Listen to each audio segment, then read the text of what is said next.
And we're live finally, ladies and gentlemen, here for episode 128. And it's a Wednesday night, not Thursday night if you didn't know. We are live now every single week on a Wednesday night show. So let's see the beautiful panel of our people and get introduced to the lovely people that get bullied or not bullied to come on the show. So let's see how we all look and not scream at each other because, you know, some people have some loud mouths out here. But let's start the show. Let's show our beautiful faces and show the mic on this time because last time I did not. In transition. Hello, what's up, Anime Lily fans? How we all doing? Myself, the host for today's show, and maybe the last time to host for a while because our beautiful original host is coming back next week, I believe. So, Legend Evash, right here on my left is Aaron from Black Anime Podcast, or you know, not Aaron, like with the ARON. And down below we have kendallxanime, and we got our lovely Spicy Lady Entertainment that got bullied to come on the show that she was not originally planning to come on, right? Spicy, how we all doing on this lovely night? I'm crying. Good. Yeah, Aaron came into my stream and bullied me to come here today, so I came in here because you know I was being bullied, but I did want to talk about anime stuff. Hey, that's dope to be here. A little bit of bullying doesn't hurt anybody, you know. It builds character. It builds character. Oh yeah, That's builds what they character say. for sure. It builds See, character. they say bullying, but when Aaron and I had a conversation, he was nicely going to show support on Spicy's channel. That is he true. May or may not He have said- strongly suggested that He said, you were "Get your ass supposed to up be in this." present. He said, "Get your ass You up." know? He said, "You're supposed to be somewhere else tonight," and I'm like, "Dang!" That is true because when he came on, like he's like, "Yo, where's Spicy?" Like, she's usually on Sunday show because right now she's streaming on her channel, and they're like, "Oh, cool, I'm gonna go on and try to come on." I'm like, "Do you, my God? Do you? If that's what you want to do, all right, cool." And then But literally, nah. I seen the group chat be like, "Hey, stream ended early." I'm gonna call him. I'm like, "Oh, okay." No, cool." because I was ending early, and then when Aaron came in, he was just like, "Ain't you supposed to be somewhere else?" I'm like, "Oh my God, Aaron, fine, okay, I am ending early, so I will come over." But nah, because Hey, I wanted to. I wanted to. I'm glad y'all know who got the stones here. You know? Here Okay, at because I here at wanted Anime to. Lady, we do not Calm support down. bullying of any kind, in any form. Public disclaimer, but please go like and follow below.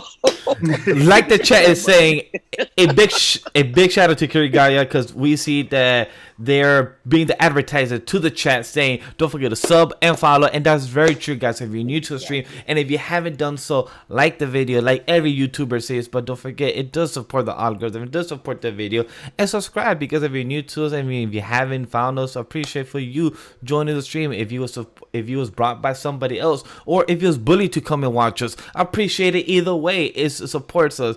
And if you want to get bullied to watch other streamers like Black Anime or like Spicy Lady Entertainment that streams Tuesday through Thursdays and I believe other days unless I miss those days, right? It's Tuesday to Friday. Thursday or Tuesday through Friday. See, look at that. God, I didn't you miss a close. day. I was close. So definitely support us and we appreciate it. And a big shout out also to Nick. I see you on chat, so appreciate for anybody that comes on the stream.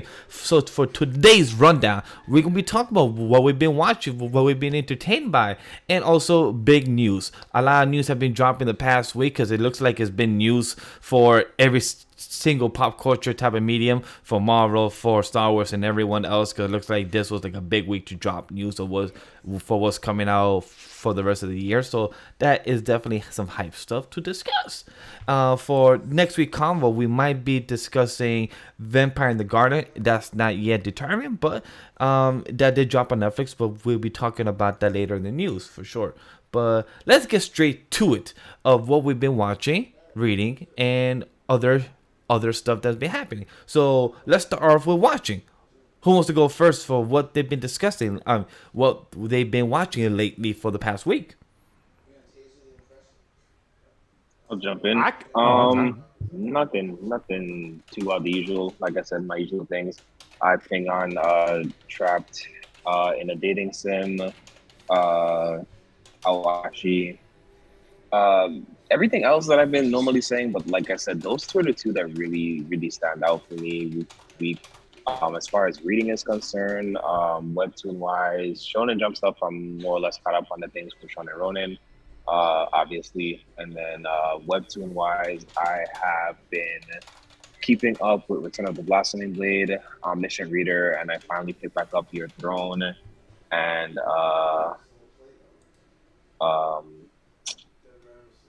There's one other series, but I can't remember. Oh, Muted. You're throwing name Muted that I'm picking back up.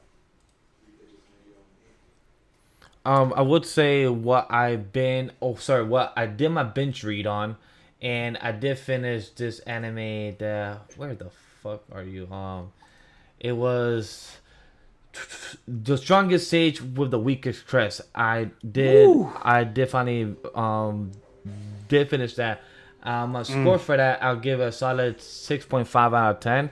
It was entertaining, slow pace, but I felt like I was expecting more because of what I enjoyed from Demon Lord Academy and other ones that are the others animes that are just big demon lords, but then they get reincarnated because these motherfuckers got bored of life. So they say, you know what, probably life would be more entertaining 1,000 years later. So the MC was entertaining. The side characters were okay.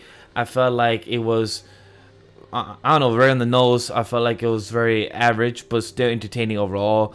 This might get some type of second season in the future, the way that it did end off with a cliffhanger, or saying that there's more stronger demons out there in the world. So it's like he was like, oh, I can't wait to fight them. And the animation, it was very subpar. There are some scenes that was really dope, but of course, because it is the last final part of the show. But overall, I was entertained. So that was one that I finally did finish binge watching. One that I just saw the most recent episode, not episode 6 that dropped yesterday, or I believe it was today. It was the actual one that's currently airing for this season. The greatest demon lord is reborn as a typical nobody. I'm having a lot of fun with this. This one does remind me a lot of the Demon Academy of our boy Anos, and this was very similar to it. It's very beat by beat, but I'm enjoying it a lot more than the Sage Crest one. And I can't wait for episode 6 because I heard the most recent episode was very good. So I can't wait to see that one. And just the characters and plus the voice acting for it is very good. I'm glad you're enjoying it, but I'm surprised that you're rating it as high this early on. Not that you've given a number, but I'm surprised you're appreciating it as much, given the criticism that you have for Strongest Hero with the weakest crest, or the Strongest Sage with the weakest crest. But I get it; they're both really interesting for me.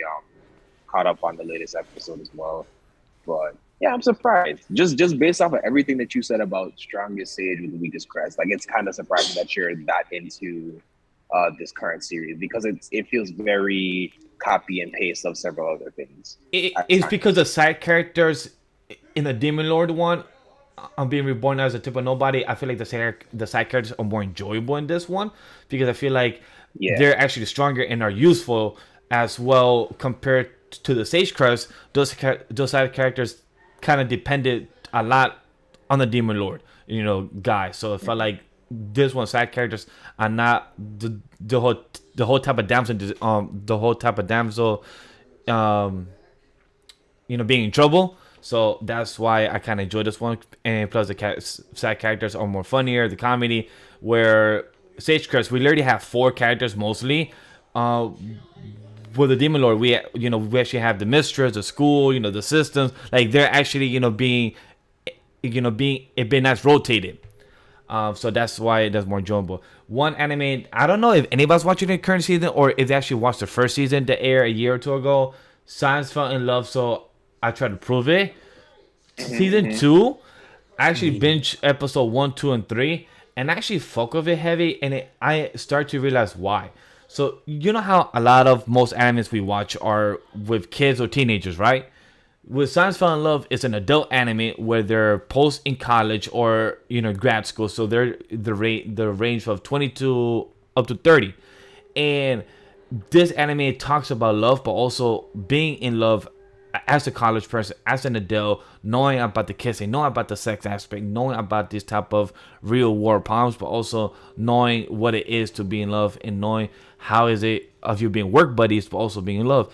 And me watching this anime episode 2 and 3 without being vase, being spoiler aspect for it, I really related a lot in episode 2 and 3, knowing about my own relationship and I could compare it to it and relate to it of how, you know, you have your first 3 years of being lovey-dovey, but then after the third year of how your relationship changes in that type of scenario once you live together and change, you know, things in the aspect of your relationship is very discussed very well in the anime, and that's why I appreciate it very much.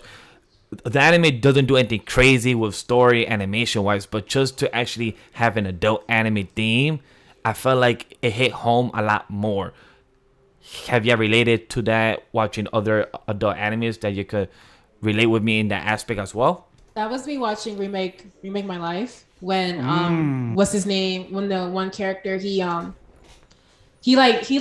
loses his job and he finally decides to like focus on writing, like the whole, you know, thing gets shut down, and then he goes back in time, wakes back up in college, and he chooses to go to art school, and he meets his favorite artists like as college students, and it's just And him ruins kind their of lives. pretty much because he subconsciously like Knows what's gonna happen, yeah. knows what's going to happen and plagiarizes a lot of their art stuff. So but it's such a sweet like thing, and me, like, I don't really have many regrets, but like I would have loved to have gone to a performing arts school, like high school, like really, because I just love dance and I would have loved like done it 24/7. I probably would have been further in my dance career that way. But just like episode 1 like had me crying because I forgot what quote they said, but it was just like just about like regrets and like getting a redo.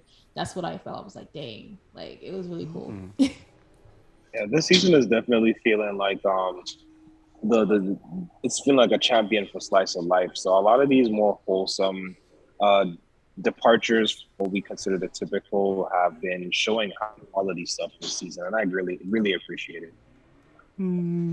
I still think it's definitely a slice of life season, but I would think most of them are still pretty much similar to what we usually get in slice of lives. I mean, besides like Science Fell in Love, most of them are still set in high school. They're still, you know, comedy focused, side plot romance stories that are like slice of life. So I mean, it's still again, it's a slice of life season. Doesn't mean it's bad. I'm okay with it. That's the kind of season I like for the most part. But I feel like it has been for a few seasons now. It's been slice of life. I feel like for a little bit. Isekai slice of life. Isekai was like the last few. But I feel like Isekai just existed. It came into existence and it just permanently stuck. Well, I mean, every season we get about 7 Isekai. So I mean, literally every single season. But I've been watching Shikimari's Not Just a Cutie, right? Oh, is that right? You must be sad because I don't know if you saw the news, but it got delayed with a couple episodes because of COVID. I did see that. But it's so cute. Like I love Shikimari. She's I see myself in her, but I also see myself in her best friend with like the green hair. But it's really cute. I love the premise of it. Like this kid got bad luck and she just wants to help and defend. I love those kind of relationship dynamics with characters. I also watched Trapped in a Dating Sim. It's interesting. It kind of gives me like love alternative vibes, but like, you know, obviously different. I watched like an episode of that and kind of like put it down, but I need to go back to those. Trapped in a dating sim is big hater vibes. I love it. Yeah. It's big hater vibes. That's it right there. That man's hatred gets so big by like dang. I've only watched like by episode 3. That man, for sure. They're like, why'd you help me? He's like, oh, I helped you? Oh, I'm just hating. Because that's all I'm doing. He literally came in and was like, bro, what the heck? Like him rushing through the game was like, this is lame. And then he was like, wait a minute. Now he knows everything. He in there, he like, That man came and said, hey, I hate all of you. I don't want to be here. I love it. And I like Aharon-san, obviously. Like I freaking love that anime. It's been hilarious every new episode. And I think that's it so far. Oh, I watched like one episode of Dance Dinosaur because I love dance and I love watching dance anime, but Dance I need to get back into it. Oh, we lost the man. They cut him out. He went to the shadow realm. You lost the man. Cyber was like, get out of here. I must say, Yugimoto, shadow realm. I have your grandpa. But what are we talking about anime? Because I'm gonna be real, I haven't watched anime.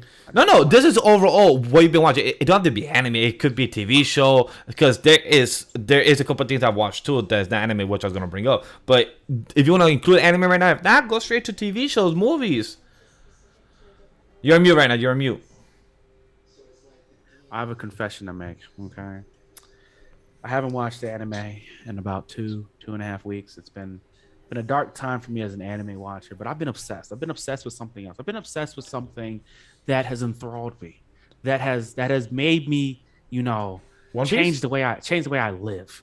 You know what I'm saying? I just it's and the thing is, I've realized that now it's a lifestyle. It's a lifestyle. It's not just a show. It's not just a genre. It's a lifestyle. I'm like, wait. And I feel like Ashanti knows what I'm talking about. It's a lifestyle. Okay, I've been obsessed with watching K-dramas. I'm obsessed with it. I can't stop myself from doing it. It's right now for me. It's the premium form of television. Right now I'm watching Itaewon Class. That's such a good one. I haven't watched it yet, but everyone's like, that's a really good one. Man, I love it so. I was watching Our Beloved Summer before this one. I was watching. Then I watched. Was it not to be or not to be? What is that one? Turn one I watched before that one. Then I watched Business Proposal. I have been obsessed. When I say obsessed, I can't stop watching. Have you watched Falling Into Your Smile yet? No, I haven't. It's on my list though. You need to watch it. Bro, it's so freaking cute. I'll watch it next. I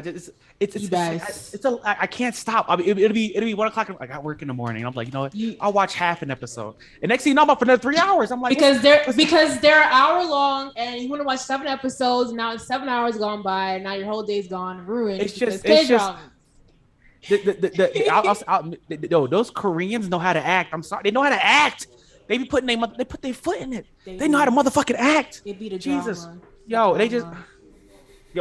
I just finished episode Itaewon Class, and if you don't know about the show, it's basically about this guy who's first episode's crazy. This guy whose dad dies because of basically this asshole from his rich family, whatever. So he devotes his life to getting revenge on them. And there's a part where the dad of the rich family goes up to the podium and basically throws his son to the wolves and is crying in tears. He had to get on his knees praying. Say, the man gets in the car, drive off, like, I did all that because for the company. He said, fuck my son. He said, I don't care about him no more. I was like, what? Like an actor. I'm watching this like, wow, this is just genius. Yeah, no, I've been obsessed. I have been obsessed with K-dramas for almost a month now. Yes. I got a list for you. Oh my god. Yo, Spicy, if you can show me that list too, because I don't mind checking some out because I got y'all, I'll bro. check that out. Y'all like drama, y'all like romance, want a little bit of both. Because me, quite frankly, I love the drama. I like the romance too, but the family drama. I don't mind it. Family drama because I'm burnt out from a Spanish novelas because I watched that I watched that because I live with my parents and everything for all these years, so I had to watch one coming to the kitchen, there's a TV in almost fucking every room in Spanish house. Everyone getting slapped. Yeah, but also Spanish novelas be mad. You're mad. They're like, this is your cousin from your long lost. Like, wait, where does dude come out from? Like, what cousin? You literally was an only child. Now you find out you got 3 cousins from a long lost family. Like, how? Well, okay, so this is the K-drama formula. It's always a kidnapping. Someone always gets kidnapped. Kidnapping, damn. There's always some kind of beef with family. There's always like a bastard child that comes in that everyone hates. Like, it's just there's so many things to these K-dramas that I love that are just ridiculous for no reason. But they just work so perfectly. I think why I say it's one of the best forms of TV is because they're also hour long is how we should do the standard for television now. I'm just like, why 30 minutes is played out. I'm sorry. It goes by so fast too when it's an hour long. Like, you be like, so much happens, so much gets developed in an hour that you can't do it. So you know what else ties into that? It ties into I was just talking about this with someone else, but the DC formula or other series formula of having 30-minute episodes so they can have fluff episodes so they can expand the number of episodes in their series. Just do like Marvel, bro. I'm okay with 5 or 6 episodes of quality episodes. Like, give me the story, give me the content, You mean when I came, what I signed up for? That's the thing with K-dramas. They have like 40 plus episodes all an hour, and them things fly by. Yeah. And they be things they be beefy with plot somehow like it'd be 16 out like so I think this one each one class 16 episodes, 16 hours of plot. How y'all do that? The writers room is amazing. Has anyone should learn from them, but the writers room is amazing. You should watch some Spanish novellas where they be having 97 episodes. Like there's one on Netflix and my mom literally binged like in a week. Was literally 97 episodes and each of them is an hour long. I'm like in my head, I'm like, how did you literally binge watch 97 hours? Have you watched Tokyo Vice on HBO? Heard of it, but haven't seen it yet. Not yet. It's good. It's not a K-drama, but it takes place in Japan during the 90s. And it has the Yakuza and it has Hansel, the one I forgot his actor, but it's good. It's good. Look, they got Yakuza. Like it's really good. I first heard bad things about it because people are like, oh, it's a white guy. He's the center of the story. And I was like, but they get on him every chance they can. Like they're always cursing him out. So it's like he's acting like an American in a foreign land. So it's like, but he has good intentions, but he's learning the culture there. He's learning how it works. He's learning to show respect. He's learning like how to get the truth out in the way of and respectfully. So that's what I like about it. If it was just him like causing chaos, I would not watch it. But the fact that like he's learning the rules and he's learning to be respectful, that's cool. That's it. Okay. They call him white boy and everything. As they should, though. As they should. But if I go there and they call me black boy, you might have to fight. But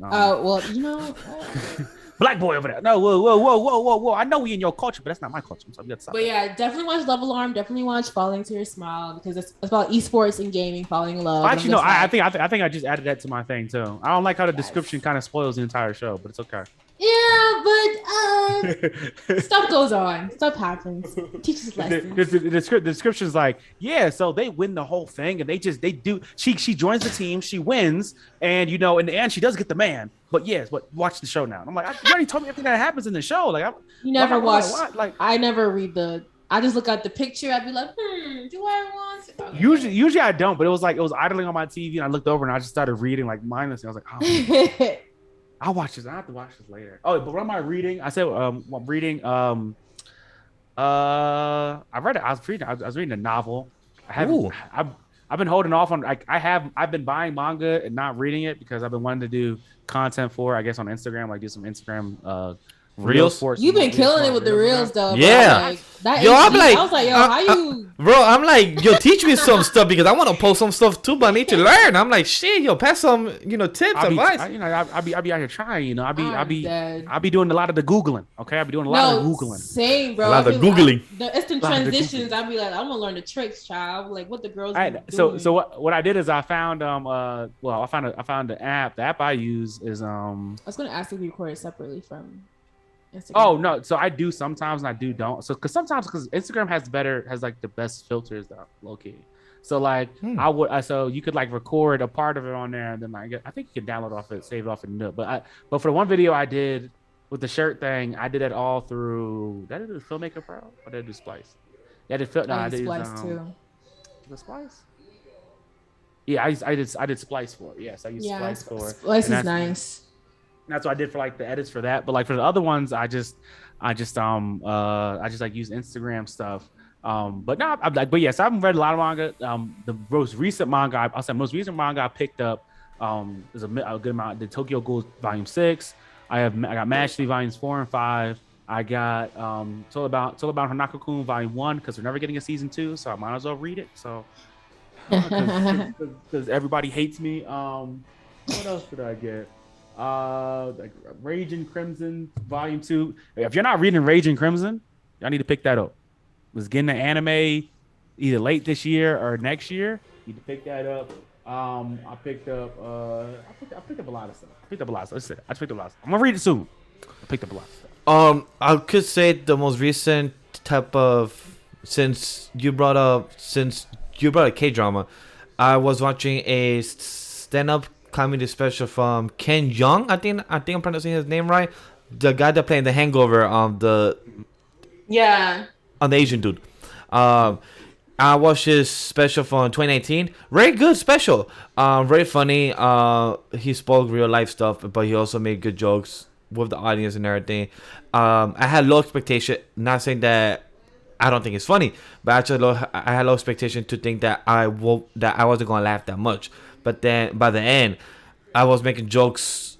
I was making jokes to my partner the day after, 2 days after, bringing it up to her. I'm like, "What's up, ho?"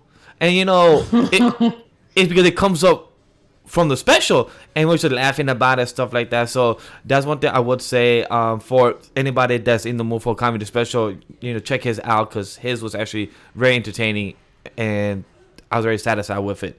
Comedy specials haven't really hitting that much on Netflix as of late. I gotta watch the Cat Williams one. Me too. He just dropped muted.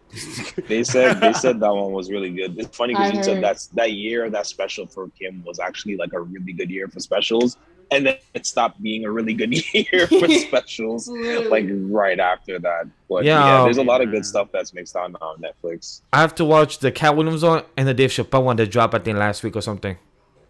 Yeah, I wasn't interested in watching a new Dave Chappelle one. I'm not interested in hearing that man get on the soapbox for an hour. I'm good with that. Understandable. Yeah, content really hasn't changed much recently. That's just my issue with his things, is that, like, I thought the ones he did before the closer, I thought that series was pretty good, but then the closer was just boring. I'm sorry, that was just an angry man down at a cloud for like an hour and a half, and I was like, yeah, I'm good. Have you watched Carmichael's special on HBO Max, bro? I have not, but I did see it. Yeah, Carmichael's is good. Dion Cole always has good stuff. There's somebody else that had something last. Oh, wait, Dion Cole has one on HBO Max too?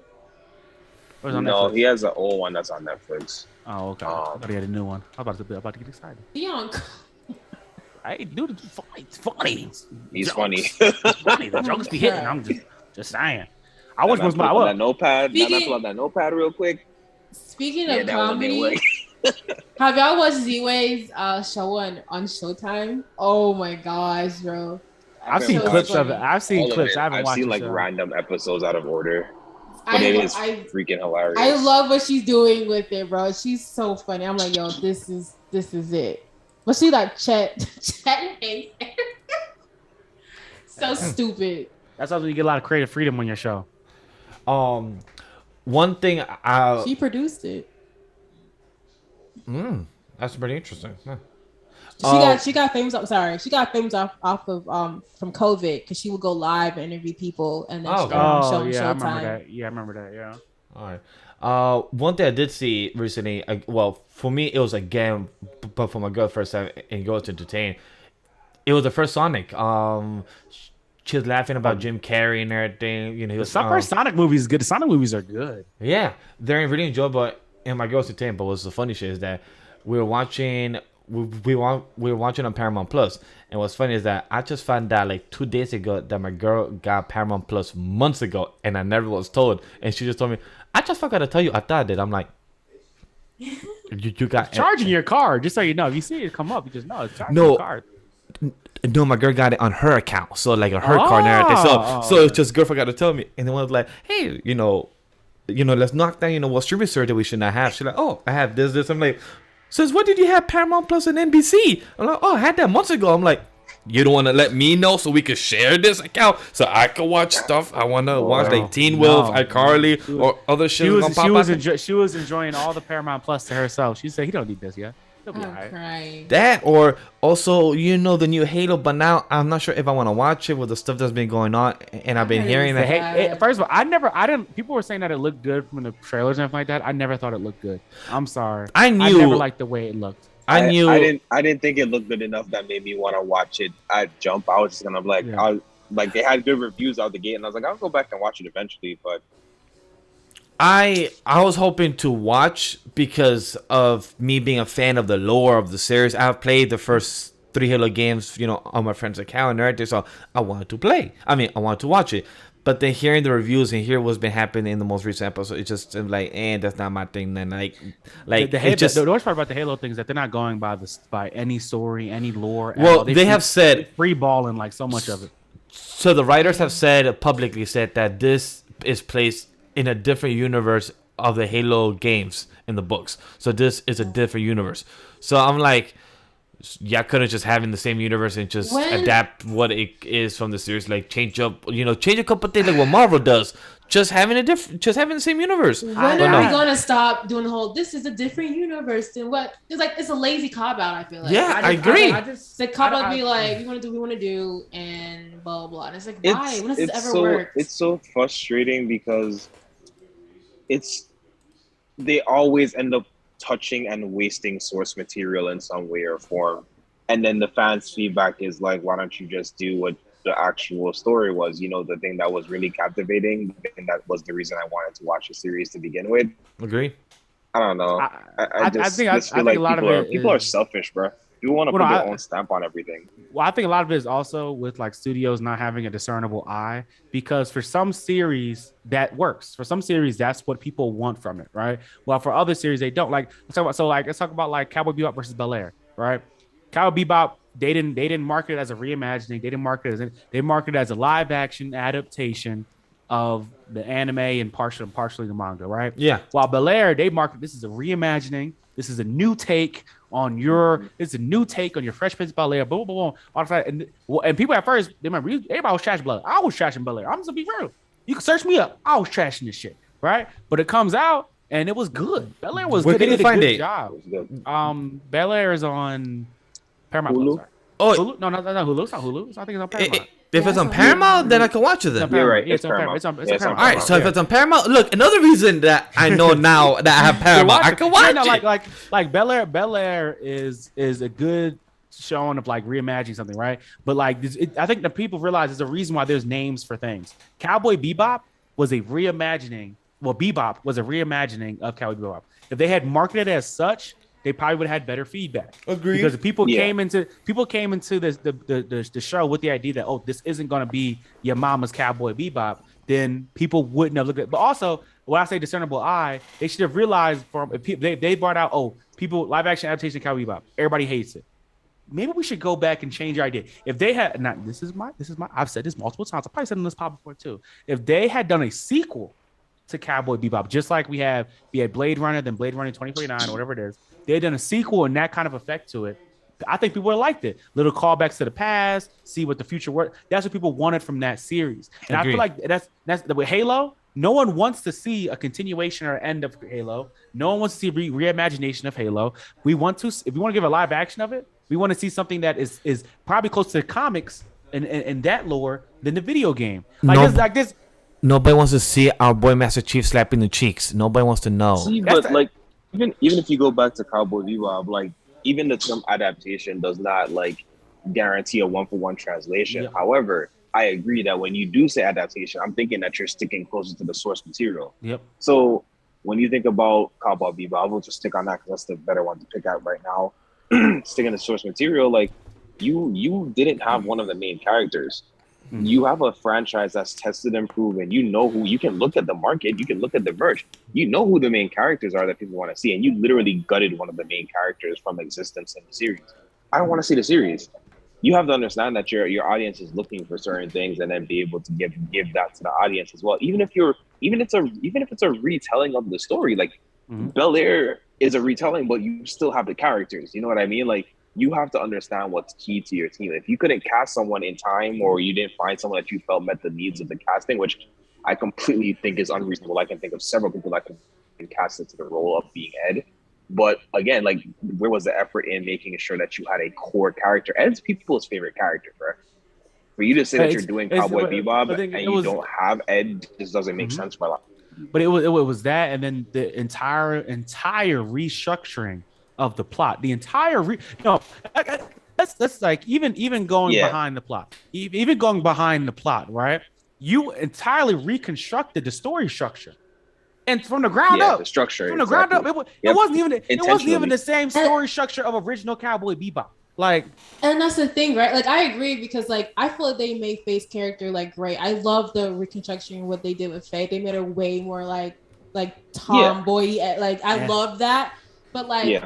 The whole like plot twist thing, I was like, what was the point of this? Like, you just because like in the anime, that betrayal was already good the way it was done. So for you to make it to do more to that, it's just like you're trying to put a character in a power position that they didn't even want in the anime. Like it doesn't add to the story when you do like that. It's just like, oh, women empowerment. Oh, women. It's like no, I don't care about that. Like she was fine the way she was. But then they also made her whiny at like times too. Like it just was like, are you gonna sail on the woman empowerment ship, or is she gonna be complacent and crying about things like? And it's a whole like subtlety thing where it's like, oh, you're not gonna see it coming. It's like because it's not supposed to come. Like, and that takes away from Savage. What's the fight with what's the name? Like in the end, we're like, oh, he's a punk. Yeah, we're going to Death Note route now. Like everyone's just a punk. Like it's just like, all right, bro. Like they didn't handle the villain well either. So that's even like even if you wanted to salvage it, I don't dislike the series. I think there was still potential for things to be better. I think a season 2 could have actually like fixed a lot of things, but I agree. It's gone now, so it's gone. Yeah. I hated every second of it. Because for me, the story structure is the most important thing to Cowboy Bebop. It's the idea for me. It's idea that it's not plot driven, it's character driven, and they totally took that away from what Cowboy Bebop is. And like for me, because I think I said I really love older storytelling. You know, the Trigun, Samurai Champloo, which like something that where Hellsing that they're character driven stories. They're not plot driven stories. There's a big plot going on, but that's not the whole thing of the show. While this show took that whole thing and was like, no, everything is leading to this, and so it just took. It's because it's hard because like so especially let's specifically with what you're talking about, a series like Cowboy Bebop, one of these older series where what you get is a plot over seasons. Yeah. Like you get a plot over like, oh, this is building up to something. Like subconsciously, you're not even realizing that this is building into something for you, but they're trying to say, well, and this is the fear, and you see this even with anime where it's like, oh my gosh, we don't know if we're gonna get another season. We're gonna don't know if we're gonna get another volume, and they're writing in that headspace. Just write like you're gonna get it, and if you don't, then you get like someone else. If it's good enough, someone else will pick it up, and we've seen that time and time again with good content, with good series, where they do get dropped, and then someone else is like, wait, this was already going in a good direction. Shoot, we'll pick it up. Netflix has done it. Yes. You know what I mean? So it's like, why would you write in a way that's like? And I honestly, like going with that, talking about that. I mean, The Mandalorian did. The Mandalorian has the same story structure as Cowboy Bebop, like same story structure basically. So like, it's just I could talk about this all day. Because we're seeing it time and time again with every new show, every new spin-off, every new whatever coming out is like the same shit. And it's not. And I think like again, like also like iCarly was a very good discerning eye. No one wants to see iCarly again. We want to see where the Carly gang is at now. Yes. Right? And like that, that's a good discerning eye. Like that's ideas like because that's just I don't know. I think these studios really need to. Besides, because again, the community is wrong a lot. Not gonna lie, y'all be wrong. The community is wrong. Y'all do not know what the hell you're talking about. But at the same time, sometimes they are legitimately right, and it's like no, like the Sonic situation where like CGI fucking sucks. Like sometimes they're legitimately right, and that's and I think the studios either they don't have the right person in charge to pick these because I'm also tired of reimagining. I didn't watch Lion King, the new Lion King. Same, I haven't either. When I heard they took out like 3 of my favorite songs, I'm like, yeah, I'm good. I don't want to. And then when I heard Beyonce and Childish Gambino trying to harmonize, I said, I'm done. And they could not harmonize. I'm sorry, that was bad to me. Some people probably love it. Beyonce was up here. My boy Childish is right here. He could not meet it. That man was struggling. He was struggling trying to meet Beyonce up here. That's all I gotta say, right? And damn, the best songs. Am I right? The best songs gone. Childish Gambino was not meeting her, and they took like 4 songs out, and they were the best songs. I'm like, was I Can't Wait to Be King even in there? I don't know, man. I haven't watched the film either. I haven't watched that one and Aladdin, I believe. No, wait, no, it's not Aladdin. Mulan. I didn't watch Aladdin either. Mulan. Wow, I watched a review. I watched like 3 reviews of Mulan, and they all said it was terrible. And when they explained it, it made sense and why I thought it was simple. But it's just they changed a lot from like because they tried to make Mulan closer to the Chinese roots. Mulan, I guess Mulan because was they wanted the air in bad China. marketing.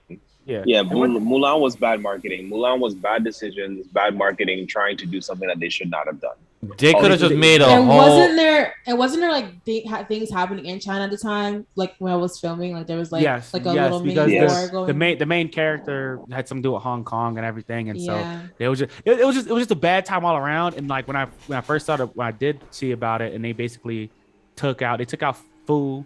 Well, with Chris Rock's character, they took out all these different characters because they were trying to keep it closer to the Chinese. It's not even the same story. It's not the same. So the problem is Mulan was already a bastardization of a story. Yes. Disney. Sorry, don't cancel us. I'm so sorry. But like it was already the retelling of a story, right? And then you try to retell your retelling of a story to make it more accurate to the story that you retold, but you don't actually have the context to tell the story to begin with. It just wasn't. It was bound to not work, which is why I still haven't watched it. I just never understood the premise of them making it that way. I could have seen Mulan as a live action, just the movie that they made, like the animated movie as a live action, being really cool and a chance to show off a Disney movie with live action stunts. That would have been cool, but they didn't go for that. So. Plus, I don't need it. Like, I don't want to see. I don't want to see it. I don't Lion King. I don't need Little Mermaid either. I'm sorry. I don't need any of these. We but we need Chloe on the screen in any form or capacity. So I will be watching clips. I would not be watching the movie. But that's just I gotta support my girl Chloe Halle. Okay, I'm That's sorry. true. We got the same birthday month. That's my girl. Like, I will be watching clips. I would not be watching. I would not be watching. I've been waiting for this. One film that I did rewatch that I have a different take on Marvel because I was sad about this. So the film I was rewatching with my girl because it was her first time watching. It was the Incredible Hulk with Edward Norton. Edward Norton. Yeah. It's overhated movie.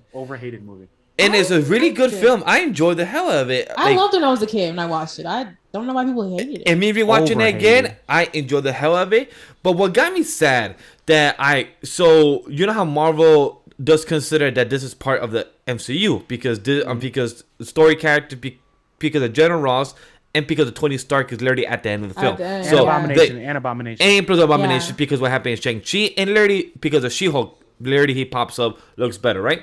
But the thing that made me bother is that so throughout the film, the Hulk of this version, because the Hulk of this version is still the same one that we have now, it is just a different actor. But what I noticed that didn't happen currently in the films is that throughout the film, Edward Norton character has a problem to control the Hulk, right? But then at the end, he knows how to control his eyes turn green, but he's not the Hulk. He's just eyes green. He's still human. But I'm like, oh, that's pretty cool. But then me realizing years later, they never fucking continued that same storyline that he knows how to control the Hulk. So it just made me. Yes, it do. Remember at the part of the Avengers where he says, "Oh, I'm always angry," and then he turns to the Hulk. Angry. Yeah, no, yes. they continue it. They continue, but not. They're continuing more now during She-Hulk that he's smart. It's Professor Hulk. Wait. Yeah, we get sidetracked. To be fair, there's a transition of things. So Hulk actually has the most series of traumatic things that happens over the phases of Avengers, and Hulk has psychological things that change for him from period to period and phase to phase, and that's why we have the Hulk that we have now at this point, which is literally the conglomeration of meeting together of all of those different like psychological warfare that happens for it. But no. Because when Black Widow went to go get Banner, wasn't he like on the run, which was a continuation from the Incredible Hulk? Like the same, yes. So that was that's why he doesn't turn to the Hulk at all during it. Well, he does at the one point because he gets hurt. He gets hurt, and that's why he turns to the Hulk, not because not because he can't control it. I'm so over the whole Black Widow and Hulk thing. I'm glad we're done with that. Oh, I'm glad they never spoke about it again. Me either.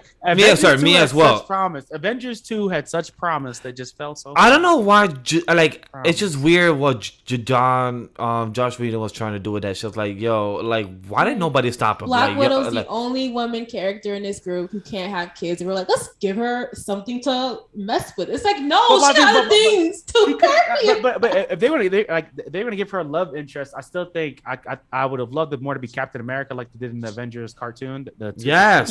Cartoon. That would have made more. That Or would have maybe made more Hawkeye, sense to me. like Yeah. or Hawkeye or Cap, like they have dated in the comics before, or or fling around.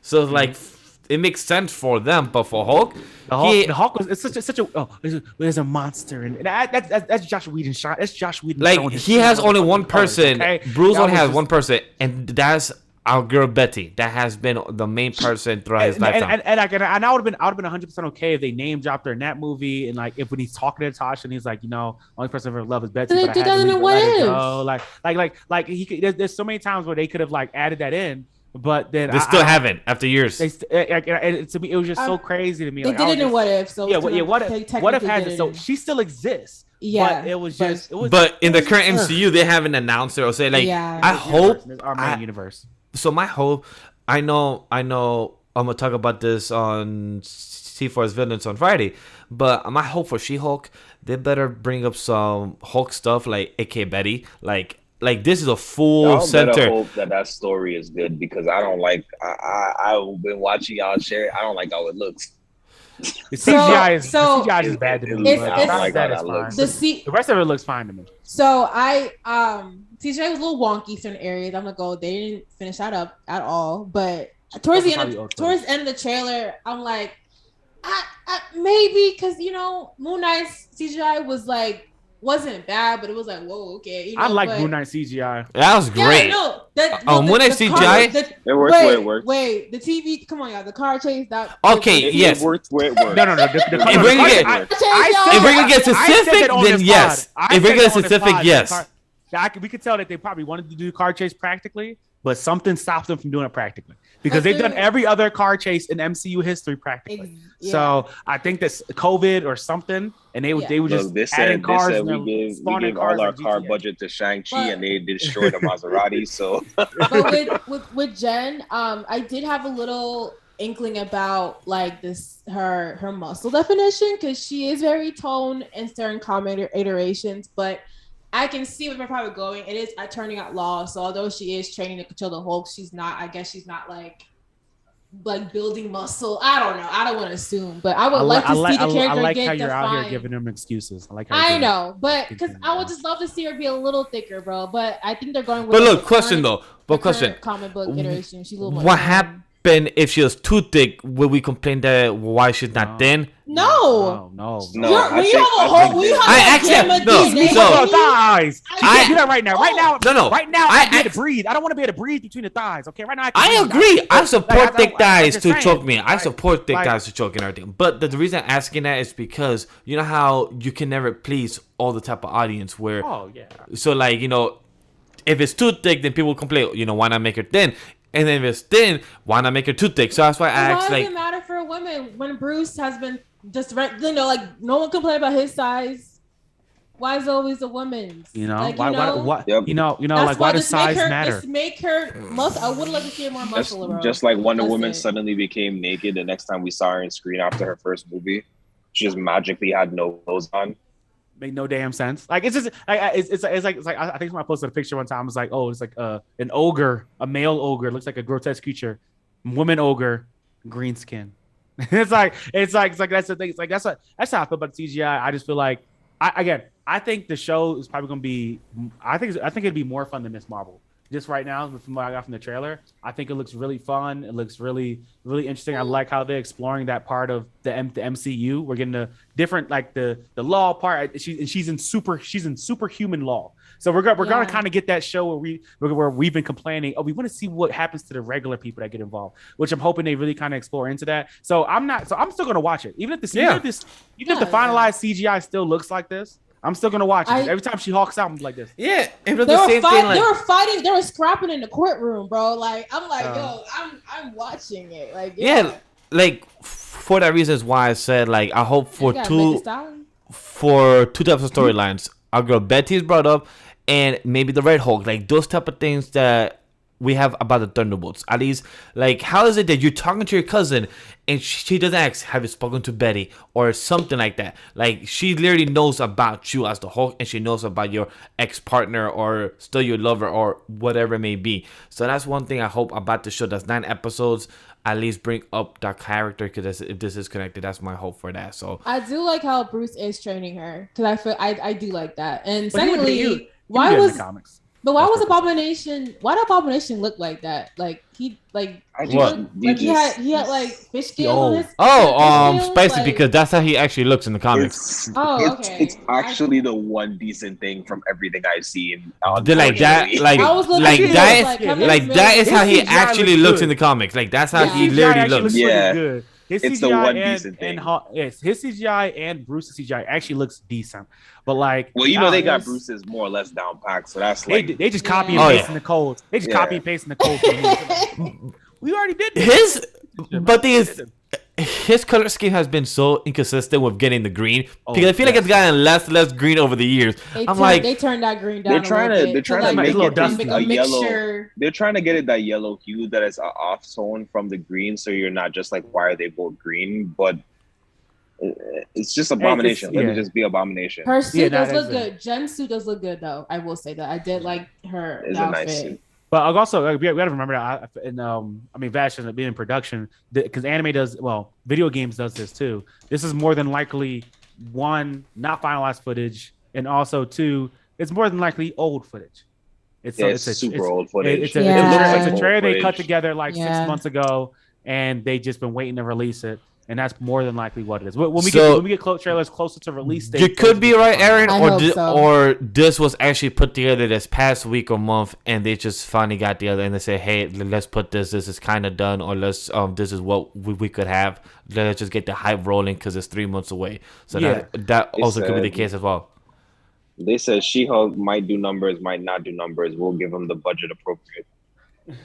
I think She-Hulk's going to do numbers. I think She-Hulk's probably going to be, because I think I just read something that said Loki's their most watched right now. I think She-Hulk has a chance to dethrone that because it's a woman character, popular character. We're getting the Hulk back. I think that has the best chance. I think Miss Marvel's going to do the worst, but we'll have to see what happens. Why do you say I think that? Miss Marvel Racism. has high potential. Yeah. And with plus- way higher risk though. I think the risk of mess up is just so much greater with Miss Plus, Marvel. I don't think the marketing has been good, especially since when it's dropping. It's dropping right in the middle, like between Doctor Strange 2 and Thor: Love and Thunder. It's dropping at a horrible time. Honestly, Yeah, for it to have Thor: happened. Love and they Thunder's should've in just- they should've July.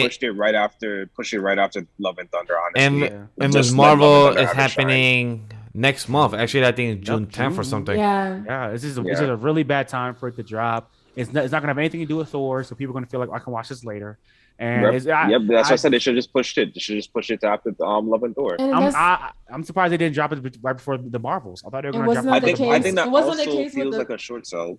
Sorry, go ahead.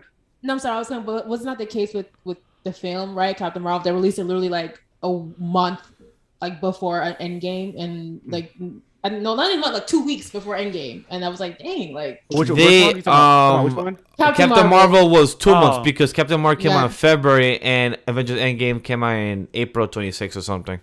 Yeah, I think Captain Marvel. There was no right answer for Captain Marvel though, because if you drop it after Endgame, people still don't really care. Like it's an origin story. You drop it after Yeah, Endgame, people are like, oh. It was strategically placed in the month where they do typically put their question mark films where they're like, this could do well. Films. I think it's a film that they wanted to make, but after the success of Wonder Woman, they're like, oh damn, we actually have to make this now. And that's what really messed up. Because if Captain Marvel was released a year prior, it would have did good. It would have been fine. Like no one would have complained about it. But because it's right before Endgame, people are like, oh wait, this has nothing to do with Endgame.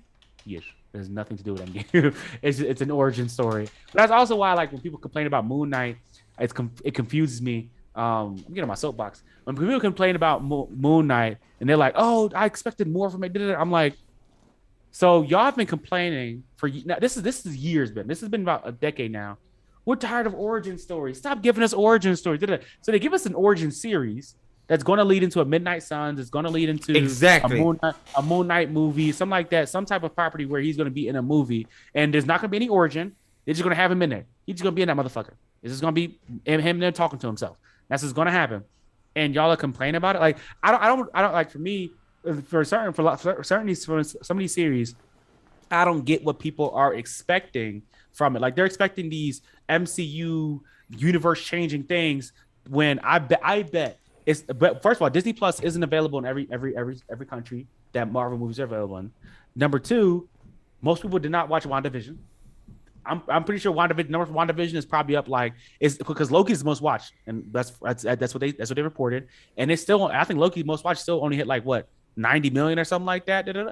That's not even a tenth of all the people that watch MCU movies. They made $1 billion on 4 different movies, and they can only get about what like 90 million to 100 million people to stream a show. Mm-hmm. Like these shows are for people who are hardcore MCU fans and for people who watch the movies in the future. It's like, oh, I want to know why this is happening in this movie. So like if y'all people you're not losing anything. You're like it feels if you care that deeply, yes, maybe you're missing some context. But like I can eliminate my thoughts about WandaVision and still watch all the movies, and there would be no context, and I would have just been like, oh wow, she did something and she destroyed something. Mm-hmm. Oh, okay, I guess like I thought we as a people had agreed on this when they started them out, and people were like, "Oh yeah, there's gonna be like comic tie-in shows," and everyone was tweeting that. But then they become comic tie-in shows, and everybody just loses their mind. They just lose their mind a little bit, and I'm just kind of confused because I'm like, I thought that's what we agreed upon when we first streamed the show. Maybe I was that was the whole issue with Black Widow too. Why they couldn't decide in which direction they wanted to send that in because they were like, dang, should it be a series? Should it be a movie? Is there enough content for a series? Does it justify it? Blah, blah, blah. Scarlett Johansson got pregnant. Hey, man, fuck that baby. Okay, I think we should go back to anime because we've been on Marvel for a little bit now. Yeah, no, it's time. It's time a hard transition.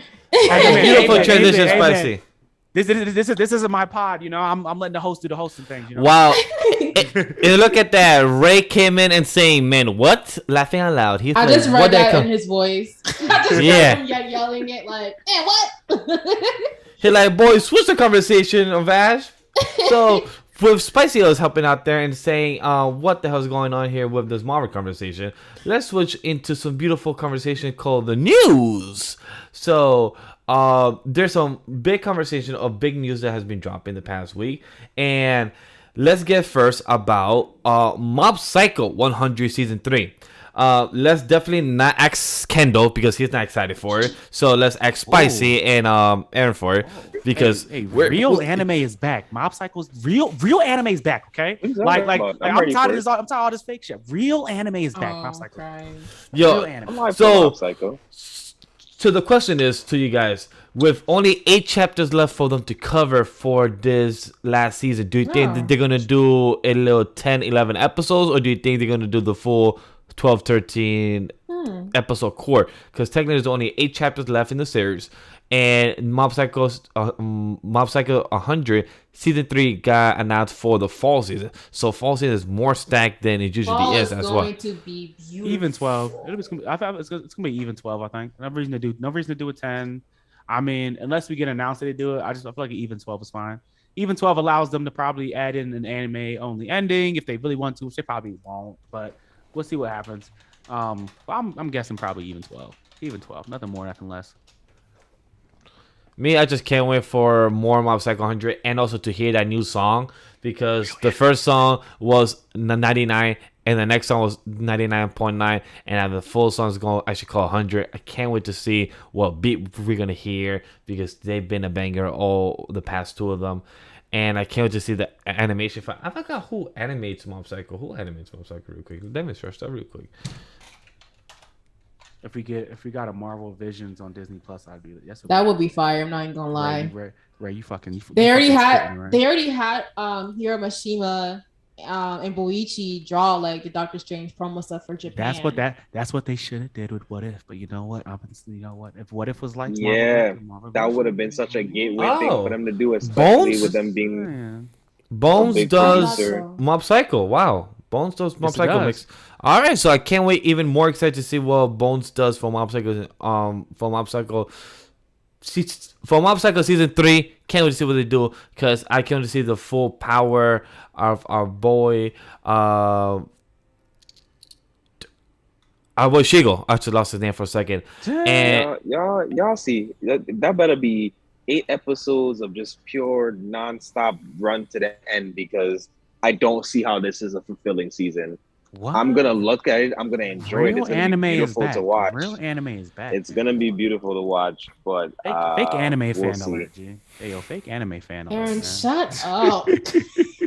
Bro, do you even Telling read me on what you're talking ESPN, talking about real sports is back. Like, shut up. Oh my god. Oh, Next But news. that is the news from Mob Psycho season Mob Psycho 100 season 3 is coming in the fall. Next one, let's go for Overlord. Overlord season 4 is scheduled for the fall season. Spicy, knowing that you're the most exciting one out of all of us, start us off of your excitement and what the show. I'm excited. I love Overlord. Like, probably, definitely one I've enjoyed. For they're bringing back the original singer from Myth and Roy to do the ending song, which I'm excited for because I love that band. Although the singer, she left the band and they replaced her. I feel like she's a great artist, so I'm glad she's coming back to do the anime season 4. And bro, like, I love Aizen Ghoul. I love Albedo. Like, things are really like getting up there. Ainz is very much getting up there too, and turning more like skeletal than like human, you know. So I can't wait to see kind of like where this route goes. I do need to read the novels though, because it's a few. I think the writer like recently concluded the series. I don't know if that's true or not. I think I understand somewhere. I have no clue about but I would like to read to see. But I'm excited for season 4. I love Overlord. That's a good isekai. Probably one of the best when it comes to like video game isekais. Definitely a top 5 pick. Top 3 probably too, honestly. But one thing I asked and pray for. One thing I pray for is they cut down them CGI background shit. Okay, they need to cut that out a little bit. They're Yes. He can control whole armies. Come on now, Isaac was always having armies. The first 3 rows, but the first 3 rows could look all right. I'm like, when you get to like row 10,000, He wrote 10,000. He's just get that shit deep. I don't care. That's for We're not saying abolish the CGI, but you could do a better work of blending the animation together. I'm sorry, I you agree. see. This man on a 2D plane, they on 4D, they on 3D, they on a whole different universe. They're not even in the same. The end of the second season was amazing. Oh, was the second season amazing? Whatever. I was like, oh my gosh, the final fight. I was like, yeah. But the whole time I was staying at the giant CGI creature that I was standing by. I'm like, yo, why does he look so different? I was like, why? Question about that. I'm about to make you post a clip on. I'm about to make you post a clip. That shit was horrible. I feel like people give season 2 and season 3 like this really bad rep, and I think there are some pacing issues, especially in season 2. That's what I was gonna ask Kendall because series, I've heard that, and Sam has said that a lot too. Bad. The series isn't bad. It's so funny to me because people are so quick to drown a series like Overlord, but you'll say and I'll go ahead and throw it out there. You go ahead and say that season 1 of Demon Slayer was the best thing since sliced bread. The Mugen Train arc deserved all the awards that it received at the Crunchyroll. Like, y'all need to stop swinging so hard. Like, y'all need to find a nice, happy space and be true to who you are and what you like about certain series. Overlord is good. Overlord does what it needs to do. There are some CGI background issues that I agree. To me, that's my main thing is there are certain insertions of CGI that I felt weren't necessary. There were times when CGI were used and it could have been used better. Outside of that, I think they do a good job. I enjoyed the plot. I enjoyed the story. It's right up there as far as like the way that I feel like about watching the story as I feel about that time I got reincarnated as a side and jobless reincarnation. So I enjoy the series. I remember not watching it for a while, so I had the joy of like watching season 1 and season 2 and then immediately watching season 3 as it was coming out. So I've been waiting and I'm pretty hyped for season 4. Shoko Tensei is still superior though. We'll continue. You are right about now. You are absolutely right. I'm not even arguing that anymore. I might need to go back and rewatch it at this point because I can't wait. The end of that season was amazing. I'm just gonna say that. The end of that season was so good. I have not finished season 2 because I'm waiting for Sam for both of us to have time to do it, but I can't wait for us to finish it because it's damn exciting. Come on, man. No. It's both of us. It's both of us. My time and his time, but not that much. Leave him alone. So my fault. He's working on his degree. His master's. What are you doing, Aaron? What are you What are stopping you people doing? moving forward and Inspiring getting? the kids. Stop. Aaron, Stop Aaron's bullying. coaching the future. Can y'all stop? Like, Coach the future, the future Said generation. getting his master's degree, stressed out, still coming to my stream to show love. Leave him alone. He needs Get to connected for free. Okay. it is With Vash's fault. education. Everything is actually Vash's fault. Rest. Ray says, "I blame Vash." Yes, of course, blame me. Of course, Hey, that's man, Vash, easier. Come on. You missing out on peak. Come on. Oh, trust me, I You're plan on to. I plan to watch most content time once me and Sam makes time and everything. But it is hopeful. To Next plan news. The next news that I was gonna bring up, Fire Force season 3. It gold finally is got back. announced.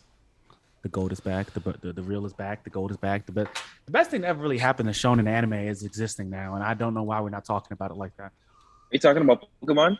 Oh, I'm talking about Fire Force. I'm talking about the real show. I'm sorry. just saying the best thing. The thing is on the shirt, my G. The thing's on the shirt. I'm just saying the best thing that ever happened to shonen anime is back, and it's doing. It's gonna be. Of course, I'm kidding. Fire Force is one of my favorite new gens. So like that's for me. I just really love it. I think story, the how it works and everything like that. I really enjoy it. So I'm really excited for this next season. I'm hoping we don't get a recap episode in episode 1 or introduction episode in episode 1 again, because those are the two things I hate in anime. I never understood it. I'll never get it. Let's why pretend and watch a whole season. Why I like it sometimes. I like it sometimes because it's kind of like a refresher. Like I like it sometimes because look. Not everyone got time to rewatch the whole 1-2 seasons of 24 episodes to binge. If you have one, don't let it be whole 2 minutes long. Like you be showing whole fights again. Like okay, come yes, on now. Like I agree with Spicy right there. Stop. Black Clover Do not be does like my that too. hero. Do not be like my hero. Explain every single motherfucker every character. You want to have a beach episode. You want to have a recap, 2 recap episodes, 2 half episodes inside introduction the season, episode, and then and like, start an introduction episode again at the beginning of it. Come on, bro. Yeah, so I agree with what Spicy said. Have like a 5-minute, 8-minute recap, and then the rest of the 12-minute or 15-minute episode. That's when you could just right here. No, 30 seconds. 30 seconds. No. 30 seconds. If you need a recap of an entire season, that's your fault. That's your fault. At least I said at least 5 to 8 minutes max, minimum 2 minutes. That's your fault, man. Go back and figure it out yourself. The recap should not. We got lives. The recap should not be longer than the intro song. Big I'm anime fan alert right there. Fake anime fan. I'm sorry that I work 40 hours a week. I'm trying to do a podcast, build a brand here. I'm trying to make time to do watching shows. I don't want to make 24 episodes binge just to catch up. On you, you better figure it out. Now, okay, I'll forgive it if the first minute and a half is a recap of the last few episodes of the last season. I can forgive that. Like, final fight happened, boom, first 30 seconds a minute. You can all you gotta do is put Benny on the screen. That's all you need to do for the first 15 seconds. Just show a Benny Hime compilation, and then you can move on to the. Yeah, I don't need it's man. That intro episode from season 2 of Fire Force was one of the most disrespectful things I've ever seen in my life. It was painful. It was like watching. You know what? Actually, no, I'm not gonna finish that sentence. But say it. What? Get it off your chest. Y'all don't want this. What? It was like. Oh, what's that movie? Sheesh. My hero, we're heroes. No. The one that's just like the one that has the same kind of idea, like Fire Soldiers. Premiere. Premiere. Yeah, Premiere. It was like that one part of Premiere when they're all shooting themselves out the cannon, out the truck. that was the first episode of Fire Force season 2. It was basically just 20 minutes of that. 20 minutes of them doing that, and I was just like, "Why?" I hate that because now I don't want to skip the episode because what if something important happens, and the next thing you know, I'm 15 minutes deep, and I'm like, nothing important is gonna happen here. Nothing. My Hero has done recap episodes of first episodes where it's still pushing the plot forward. Yes, you get a reminder of who the characters are, what they've been doing, without saying explicitly these are the characters and what they've been doing. Is that they mix those episodes with a beach episode or pool episode or school episode, so it's kind of pushes the story along. So like it at least checks off the boxes that they want to do for the anime season. That they beach episode done, school episode that is done, boom, that's it. So that's beneficial. I will say this though, Dragon Ball has done irreparable damage to the beginning of shonen shows, like My Hero, like Black Clover. They have done irreparable. And One Piece. who likes to And One Piece. narrate the first 5-10 minutes of recap. There's Black no Clover does that reason. shit, bro. There's no reason for the first 4 minutes of the show. You're telling me everything, not the ending, not just the important parts. The entire you tell me the entire episode. Watch One Piece. Entire episode. Watch One Piece who literally likes to recap literally. Black Clover. Last time we found our friends, they were right here fighting. Let's go watch it again right now. Irreparable damage. Irreparable damage. You spent 4 minutes of a flashback, gave me 3 minutes of an episode, and then about a minute after that, it's a little you transition into the cut between. How did I get to the middle of the episode already? Wait, what did you show me? You didn't show me anything. I've been watching for 10 minutes. That's why I like Netflix, where it's like skip recap and skip intro. Why does Crunchyroll why does Crunchyroll not have a skip button? Where does skip intro buttons at? Because they want you to sit there and do yourself by scrolling and move the analog, the button, the mouse. That doesn't work. So now I've crashed the entire episode and I got to reload the episode, and now I might as well watch the full thing because it'll probably crash again. Great, thanks. Christ. But overall, Fire Force season 3, I'm excited to see the continuation of Shinra because season 2 was great. I think, my opinion, season 2 is better than season 1. I enjoy very much. 100%. Yes, it is. Yes, 100%. No, it has better fights. It's not better. Story. Hell yeah, you are literally pushing the story plot from later season 2 to season 1. The pacing is better in season 2. I think the pacing is better in season 2. The pacing is way better. I will agree. I think season 1 has a better ending arc. But I think season two has better pacing. Because how they handle going from Benny and Joker in there, then going right back to I think they handle that really well in season 2, something that they don't do well like in season 1 in the beginning. And plus, even I just those can't new wait. characters that they with Shinra and his brother-in-law. I forgot the name of it, but like introducing those characters and their stories. Also, I'm excited for season 3 because this is kind of rumored that with season 3, the last 24 episodes will be the last season.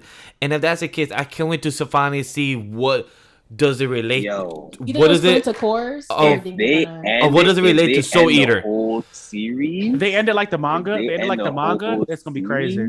That's why I can't wait to see it because I already heard that Fire Force is a sequel or the prequel to Soul Eater. I don't know what is true or not true. It's a prequel. Okay, so it's a prequel. So I can't wait to see how it occurs. So that's what I'm excited for.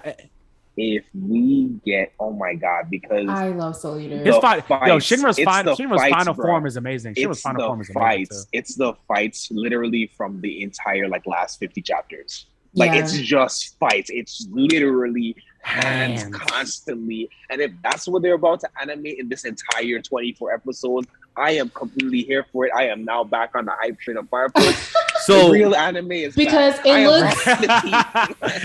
looks. So Nick brought up the conversation because that's what I was gonna ask you guys. Do you think after Fire Force season 3 ends, do you think they will remake Soul Eater with the correct story? David, you already on a roll. Right? That's what I'm saying. Roll into Soul Eater. Honestly, you might as well just roll into it.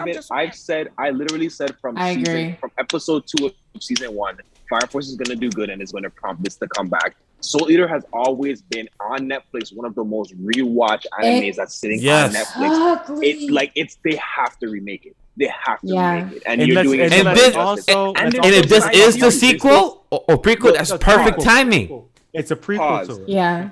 Pause. It's a prequel. Remake it. Give us the endings that we deserve. Yes. The ending no was disrespect, terrible. but them animes was terrible. That's why I never finished it. What happens in the manga? Way different. The anime ending is like a cliffhanger.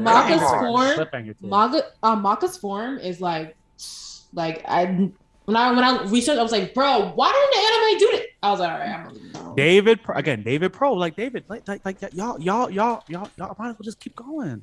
Right? Go ahead, just keep doing it. Y'all done with Stone Ocean already? We waiting up for 80 years.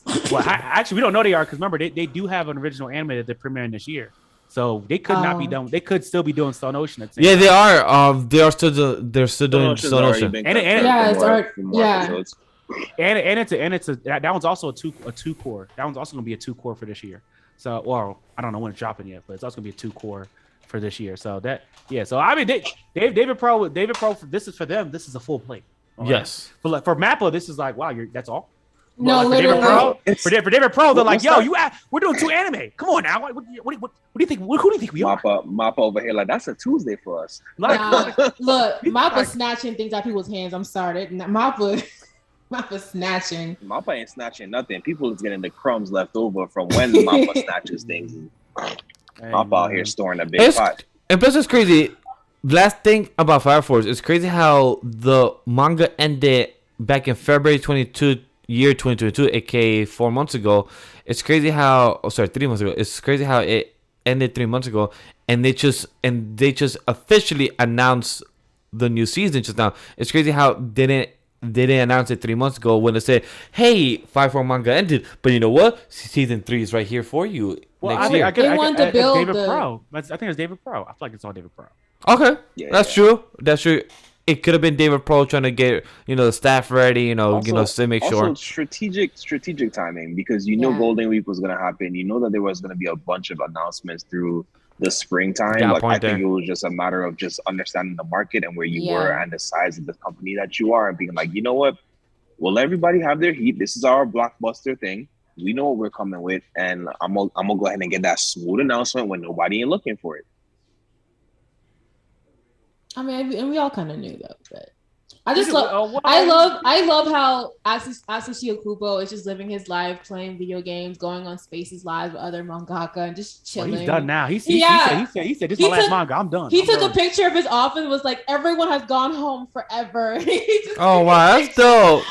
He's so cute. He Yo, posts selfies now on his Instagram and Twitter. He posts selfies now, and I'm like, "Oh, he's." I he really can't- treats others. I can't wait for Oda to do the same shit. Need him to come back. Oda ain't posting no pictures. No, not pictures, but then once Oda is done with One Piece, he'd be like, "I'm done." He's done with One Piece. Oda's never gonna be done, bro. I don't know what y'all expecting. Hey, hey, 2 piece. Oh my god, 2 Piece, yo, I'll laugh at that shit. And 2 piece. But you know what? If you want to talk about 2 Piece, you know what could be a 2 Piece? If you want to have a Rent a Girlfriend season 2, is scheduled for this summer. If you want to have a side piece, That's 2 more- piece, a that's more 3 than piece. 2 pieces. Perfect summer anime though. I think Rent a Girlfriend is the perfect. I tried the summer transition. I did my best with that one. So who's excited for Rent a Girlfriend? Who has seen the first season?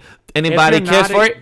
If you're not excited for Rent a Girlfriend, I feel like your taste is trash. That's what I'm gonna Yeah, say. I you feel don't like you don't just- you don't like anime. No, You don't like anime. Period. Rent a Girlfriend is the pinnacle of like. I just very, like, I don't give a fuck. It's the pinnacle of like that thing that should be trash, but somehow you end up enjoying it. You're like, wow, I kind of like that. Like, Not sure how I it should kept- be good. Not sure I kept watching that episode week to week, episode to episode, but it was Like, definitely worth watching. Why week to do week, I keep episode to tuning? episode. Why do I keep tuning in? Like, why? What about this is keeping me in? What's funny? Damn Ray, really? Damn I Ray. just read his Twitter. Damn Ray. Okay. He said, Transition can't be guessed. "Hey, like I said, Ray, I tried my best. I tried to get what I could from my panelists here and be like, Transition either. you know That was a what? very I try to talk through it. I try It's my okay. best to talk through it. you know? Able snippet. please. Hey, usually my transition is A1 Hey, top. good job. Hey, I try my there. But Hey, you know, good job. chat Nick brought it up. Rent a Girlfriend is also getting a live action with in Japan. So Ooh, I I don't did know. see that. I did see that. I want to see Japanese stage plays and live action. Yo, so me bad. too. Like, why can't they put it on Netflix? This would Put it be on Blu-ray. great. That would be fun. Or Blu-ray. I'll buy I the don't Blu-ray. care. I'll buy I'll it on buy the Blu-ray. Blu-ray. I would like to see some of these stage plays because it's See, actually. JJK stage play looks really good. Like It the cast looks does. Really Yo, good. it- The it- Haikyuu one looked good. so Haikyuu one sad. looked mad good. The Haikyuu one Oh, yeah. had so many rave reviews. I'm just sad Yeah. I'm never gonna get it. So Yo, me good. too. Like, I wish they could just put it on Netflix, be like stage play.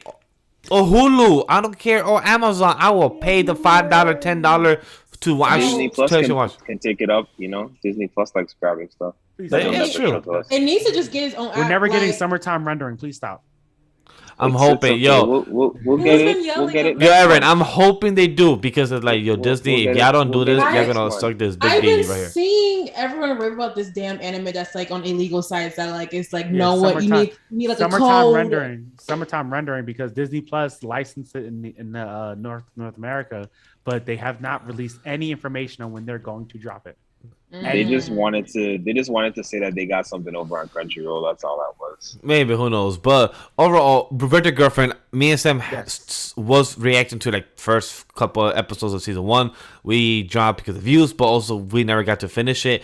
But overall, I'm intrigued to see the rest of it because one, I'm shocked that Roberta Girlfriend is still going on in the manga. I think it had like 230 chapters too, which I'm like, how long?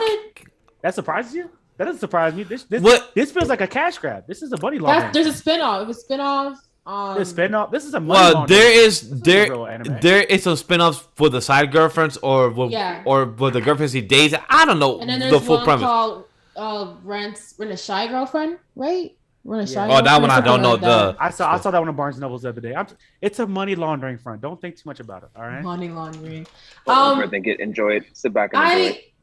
I don't know. I watched at the beginning. I love the main girl because she reminded me a lot of myself. Yes, Spicy. You're right. It's called Rent a Really Shy Girlfriend. Yeah, really got to add another adjective in there. I don't know. But yeah, like I don't know. I dropped it because he started getting my nerves for a little bit, and then I think when it came out, I was like, I just want to watch other stuff. But the story is cute. You absolutely did not watch that for him. He's not. No, obviously not. And I love. But I started to feel least. I don't know. I think after I just dropped it because I don't know. I just did. I might go back to it. I don't know. I heard it just takes a long time for him to get like good, but at the same time, you know, he's always missing it. There's something about there's something about a bad MC in the slice of life that's kind of relatable. Not to me, but to other people. Because you see the character growth, you see the change, you see the evolution of how this character gets better, becomes more the right person he's supposed to be. He's trying his hardest. You see, he's naive, is what he is. That's all. Definitely. That really is. But also, it's like, I guess it's like that he's pathetic, but at the same time, I don't really think he's necessarily pathetic. It's like, you know, it's like I think he's a late bloomer, but he just has had the experience. That too, but that's like all. But the thing is, he's like the epitome of the anime virgin main character who's like never talked to a woman in his life, and like that's what the whole first season is. It's him like, wow, women are talking to me, crazy. And then the whole thing with the girl, like also. I'm like the best part of running girlfriend it's not him, it's the drama around him. It's that one girl that doesn't like him but wants to keep him to herself, and everyone's like, why, this guy's a piece of trash. And then like the whole like that that's the drama I live for. I live for that bad trashy drama where I'm just watching this and I'm just like, so you're toxic is what you're saying? Don't say that. Well, moving on to the next. Let's move on. Announcements. So the next news, if you want to talk about Toxic, Embark out here, Chainsaw Man will be officially streaming on Crunchyroll later this year. Even though they keep saying later this year, with like your Crunchyroll, you have 2 seasons left, which is summer and fall. Just fucking say fall or summer. Like, just stop trying to be like later this year. Like, stop it. Just stop it. I already told y'all it's either gonna be the early beginning of winter, end of fall, or it's gonna be somewhere in the winter. I don't know why everyone's been expecting to get it. I'm so guessing soon. Early winter. I'm guessing we get same thing we get with AOT. We get first 2 episodes in December. Take a break for Christmas, New Year's, and then we get the rest in just for it to be competitive and maybe get some awards stuck in before. And Ray, winter is 2023. That's what anime season wise, winter is 2023. That's what we go by award season. Yeah. Come on, Ray, catch up, Ray, catch up. Come on, man. Like, it's okay. I don't mind fall if it's fall. Get counted. Unless because Ranking of Kins was definitely technically winter series. There's plenty of series that gets pulled in the award bracket that's winter series. But rank, no, that's not true because ranking. The rank is starting in the fall. It started in the fall, and that was the second core of it that continued into the winter. That's why it was in the awards. It didn't even finish his first. Honestly, my personal take, it finished his first 12. It finished his first 12 in the fall. It did. Yes, it did. It was a second core. The second core was the winter. It was like episode 10 at the end of December, dude. Okay. For a lot of shows, that's the first core. It doesn't have to. That still counts as award season. Like for a lot of shows, but not that show. Okay, and it took a break. It didn't keep going through. It didn't keep going through December. So I'll give it fall season 1, season 2, fall part 1, fall part 2. So my it's guess probably gonna be fall was part 2. with what Country Codes will do. Remember how Attack on Titan season 3 part 1 started in December. So maybe also Chainsaw Man could do that, like start in December of how Ray's saying winter, because with anime season is winter, spring, summer, fall. So maybe Tell them again, Ray. Winter starts in winter. I don't know why they're trying to make this real complicated and deep. No, he doesn't. 100%. When people trying to say that AOT was an anime for what 20, I think it was 2020 at the time. I was like, it started in December, and they're like, well, technically it didn't start in January. So it's like, winter is winter. It started in the winter. I know you don't like to hear that. Yeah, but like it's a winter anime. Like technically, it had the fall season slot, but it's because it had 3 episodes. But it started winter. It was winter. Like it was right there in the edge. Like I will count that as winter right there. But if Chainsaw Man wants to start there in the winter, you're like countries just don't want to announce it. Probably they're trying to see if they could get the anime ready for release in winter. If not, they'll be like, well, later or beginning of 2023. They could just switch the marketing. Who knows? Last minute. Hey man, Mappa's trying to figure out how hard they want to whip their slaves. So Mappa said, "How do I make the most money from everything at the same time?" Is what Mappa is saying. So far they've done what 6 anime within the last 2 seasons.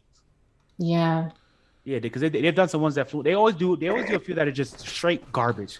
There's about like at least one season. No, every other season is one anime that Mappa does that's just straight garbage and animation. It's the training. It's the training group. They put the new people on there. Oh yeah, they're like we know this is gonna be popular, so we're gonna put y'all on this one. The interns do those episodes, like To the Abandoned Sacred Beasts. They had all the interns on that one. Japan TV calls winter January. For us, winter is already. I will still say To Abandoned Sacred Beasts was still enjoyable. I will still say that here on the show.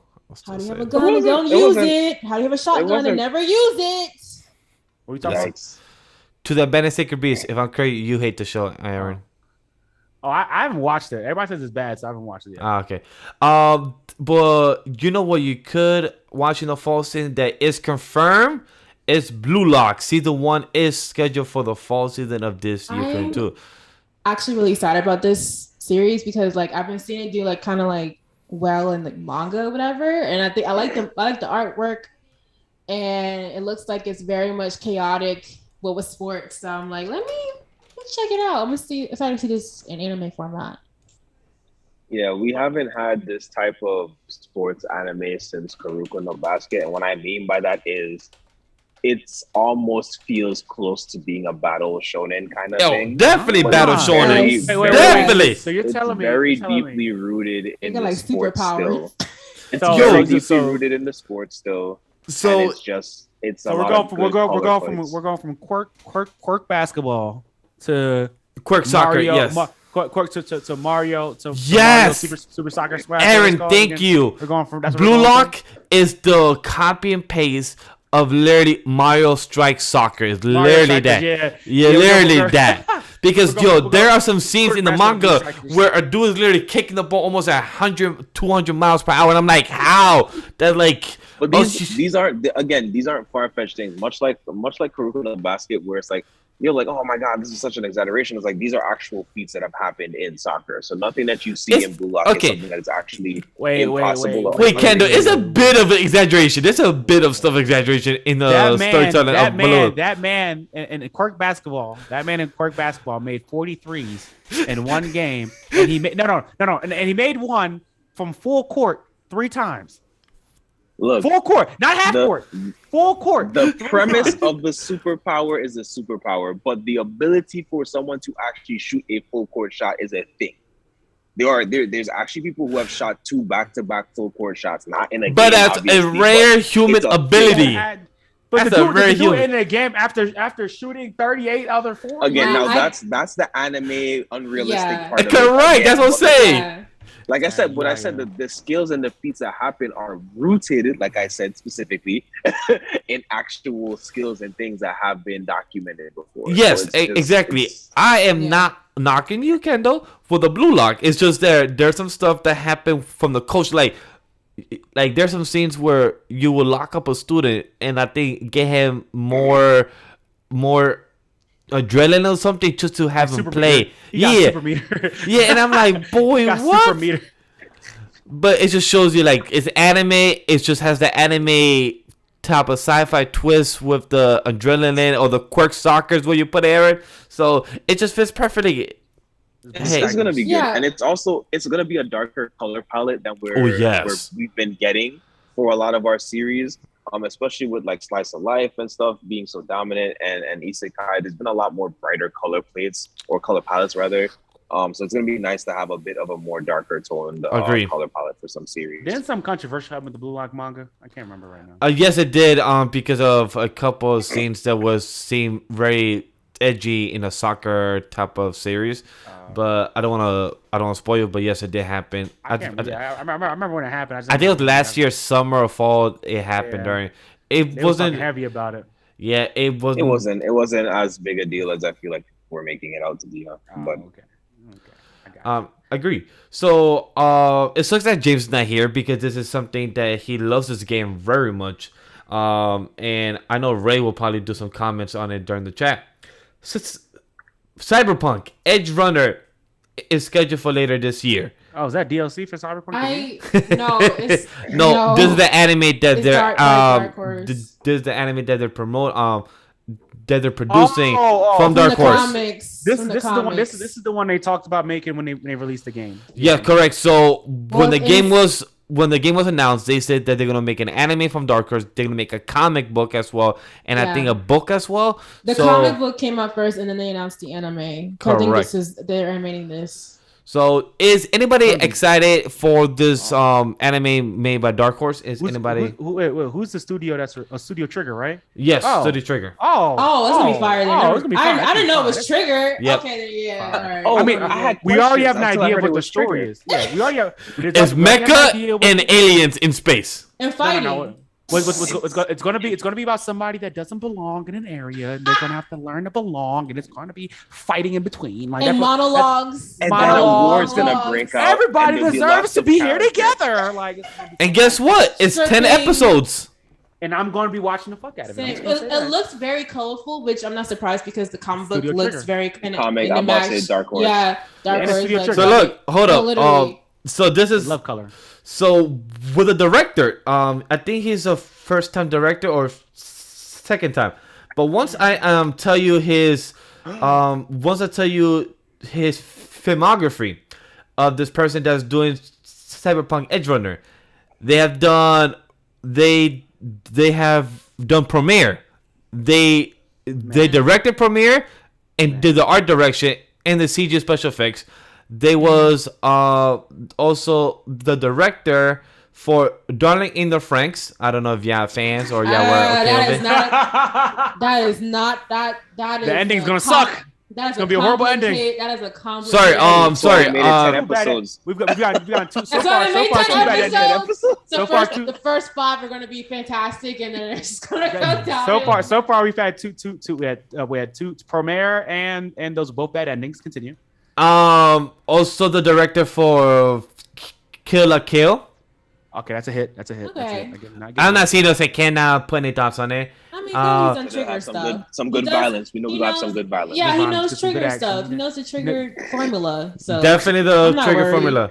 And they have done a lot of key animation earlier in their career, so they have a lot of experience. They've been doing this from the early 2000s. Oh, and they were also the key animation for Shaman King opening 1 and 2. Oh, like new one, old. Oh, the old one. Probably old. Because I figure who animates Shaman King now. Shaman King is good. I love that. That's a really good.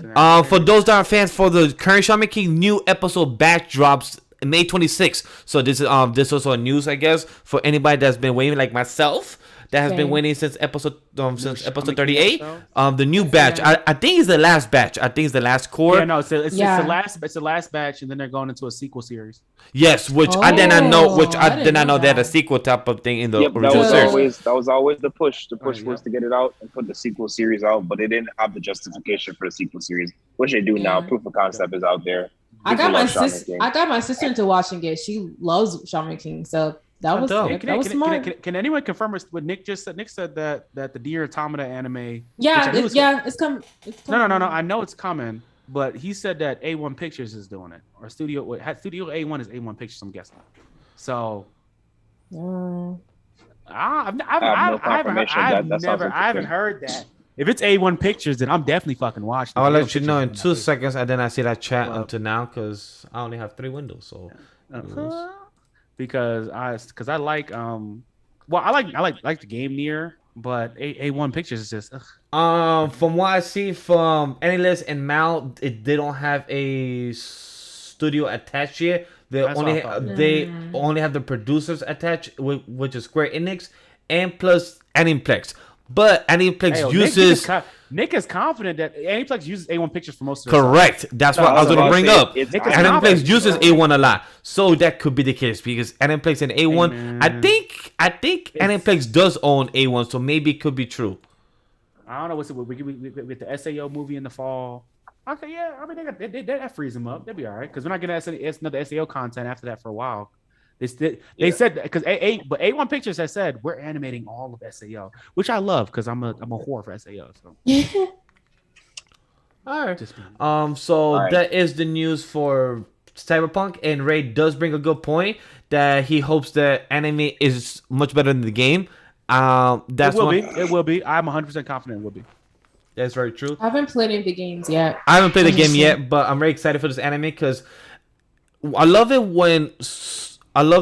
when story mediums could expand in their storytelling within comics or manga or anime, like they did with Blade Runner, like Aaron brought up earlier. With Blade Runner 2049, and you add more storytelling within the universe, it's good to know that you have more ideas to tell within this medium, and that's what I love about this very much.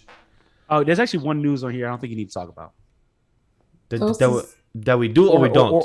We don't. Is it Orient? Thank you, Kendall. Because Orient's fucking Orient? the anime is garbage. Y'all Anime is garbage. hyped me. Orient Y'all hyped anime me up is for garbage. Basura. The beginning was so nice. Wait. And I heard Really? Is that bad? Great. I stopped watching it. Y'all, I did not read the manga, but all the manga fans made it seem like it was supposed to be the best thing that was gonna come out that season, and it was not. Wow, I'm sorry, guys. I did not know. I thought I have not been in the timeline to know that, so I put it in the news because I thought it would have been a good conversation, but I guess it's not. Oh, I saw it. I'm glad you left it there, and I'm glad that Aaron was gonna do exactly what I was gonna do. Damn, I'm like slaughter it. Garbage, man. I think I watched the first 6 episodes or whatever. I didn't watch the whole thing. I got halfway through and I was like, wow. So this is because same thing. Manga was like manga readers like, oh, this is gonna be amazing. This is gonna change the game. I'm gonna watch season 2. I'll be honest with you. I'm gonna watch season 2. I'm gonna read the manga. I'm gonna give it a chance. And if season 2 is still bad, because that's gonna be it for me. If season 2 is still bad, I'm not reading the manga at all. If it's the same studio, if it's the same studio, it doesn't matter because I think a big part of what made it bad too is because it was a pacing issue. There was the way that they told the story was bad. The characterization I think is fine. Yeah. And honestly, there's a lot of ideas I really like in it. There's a lot of ideas I really like in Orient. Color execution. I think the casting for the voices are and fine. Yes, it's the same studio. We'll see. I think it's hard. I think it's sometimes hard to get that we'll call it session 0 out for certain animes. I'm just gonna take it as like this was an entry point. You know, everyone can't be Vinland Saga. And we'll give them a chance with season 2. And if it's not, then it's just not. Then that's what it is for me. Like I said, I'm not even gonna bother to read it. I'm sorry, y'all. But y'all said that this was one of the. Y'all said that this was My Hero Academia level. Y'all said that this was Black Clover level. Good. I did hear that about the manga. This was about to be next gen. Like y'all made this seem like it was untouchable, and who the fuck? It didn't feel that way. Who the fuck? The studio D. The studio. No, this is the name of the studio is called A.C.G.T. It's literally just 4 letters with dots, just dots in between. I wonder if they're a newer studio. So wait, they have been doing anime since 2002. No, they're not. We looked this up before. They're not new. Anything known they have done, I'm looking up and scrolling. Nothing interesting. The only one that caught my eye that we probably will know is called "Do You Love Your Mom?" and her 2-hit multi-target. That's the one they did in 2019. Yep, we all talked about that. They didn't like it either. So And plus the other one they did is a certain scientific accelerator. I heard about it, but I haven't seen it. I enjoyed that anime. Wait a minute. I did enjoy I'm that. like, wait a minute. I've So- watched that anime. That's how Me much too. I like it. Me too. It was really good. I did like it. Oh, yeah, Aaron, you're on mute the whole time. Just saying. So I don't know if that's on purpose or How do you something. go from accelerator to 2-hit attack mom, which was just the weirdest MILF anime in existence, to Yeah. Orient? Like The Wait. Before It's not Orient because came it's out, scraps sometimes. before Orient came out, they did Eden Zero. They're the ones that did Eden Zero anime. Eden Zero. Okay. What? That explains so much. Controversial. of the Eden Zero pacing. anime Wait, sucks. wait. Eden Zero anime Wait, it sucks? No, What? it didn't. No, it The didn't. manga is I great. love it. I hate Eden Zero anime. No, I hate no, it. no, I haven't watched it yet. yet. No, I bet the first 12 episodes are paced terribly, and that's the Terrible. same way Orient feels. Terrible. And now that makes perfect sense. However, it still does give me hope now that Orient season 2 might not be terrible. I Yeah, 'cause Eden I Zero is can't good. stand Eden Zero. I'm sorry, I can't stand Eden Zero. Well, Nick It's so agrees with you, boring. Aaron. Well, Nick agrees because he So said boring. Eden Zero was freaking bad. The anime, by the way. Eden Zero also getting 2 seasons, which I enjoy the anime. I'm sorry, I enjoy the manga. I read me and Sam read 107 chapters, and it's past fun. The first couple episodes, but the But- first couple episodes are. I fell asleep twice trying to watch it. Oh my god, yeah, Aaron, you Y'all are being ain't- mean to the It was anime. boring. Question. boring. So, question: Y'all Are You're you Mashima fans?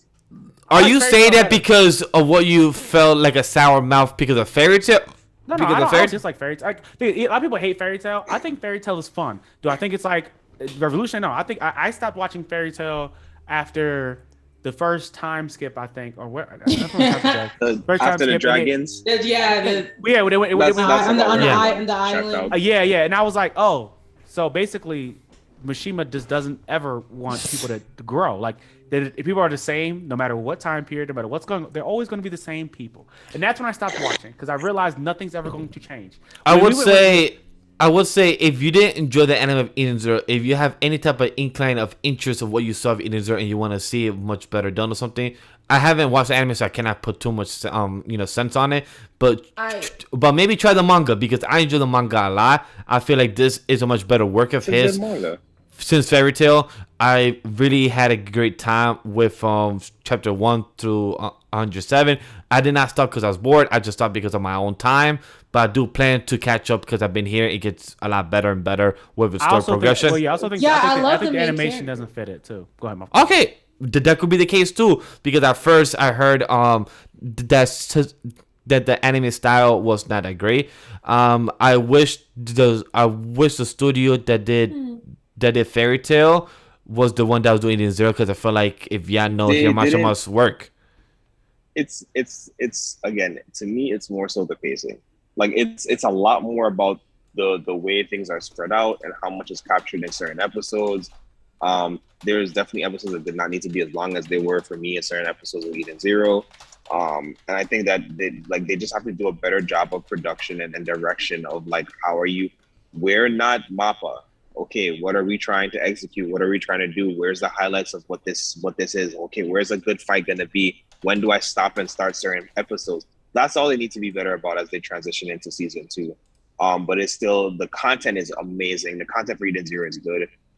It's arguably the pacing for where Eden Zero is now is better than the pacing for where the 1,000-Year War is, or the 1,000-Year Quest. And I think 1,000-Year Quest started out really hot, and I think our first season is probably actually going to be pretty good.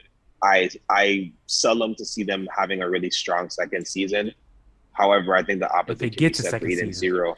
It's going to get a second season. I think season 1 can carry it into a second season. I think it is good out the gate. I think it is good out the gate. I think it is good out the gate. It then starts to taper off. By the time you get to we'll just not super spoiler Earth Dragon. That's when it starts to get a little wonky. Yes, me and Sam fell off with Fairy Tail 100-Year Quest. Me and him stopped around chapter 65 to 70. So me and him fell off because it just felt like it was dragging a bit, and for the They got pacing got wonky. slower. They got wonky. So yeah, but hey, if Hiromashi knows what he's doing, this man is a workaholic.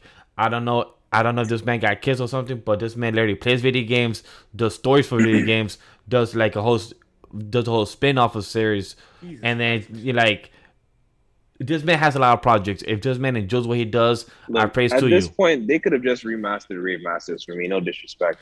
Wish they might because, like Nick said in the chat, they did announce that 4 of his projects got greenlit. Yeah. So it could be one of them is a 100-year quest.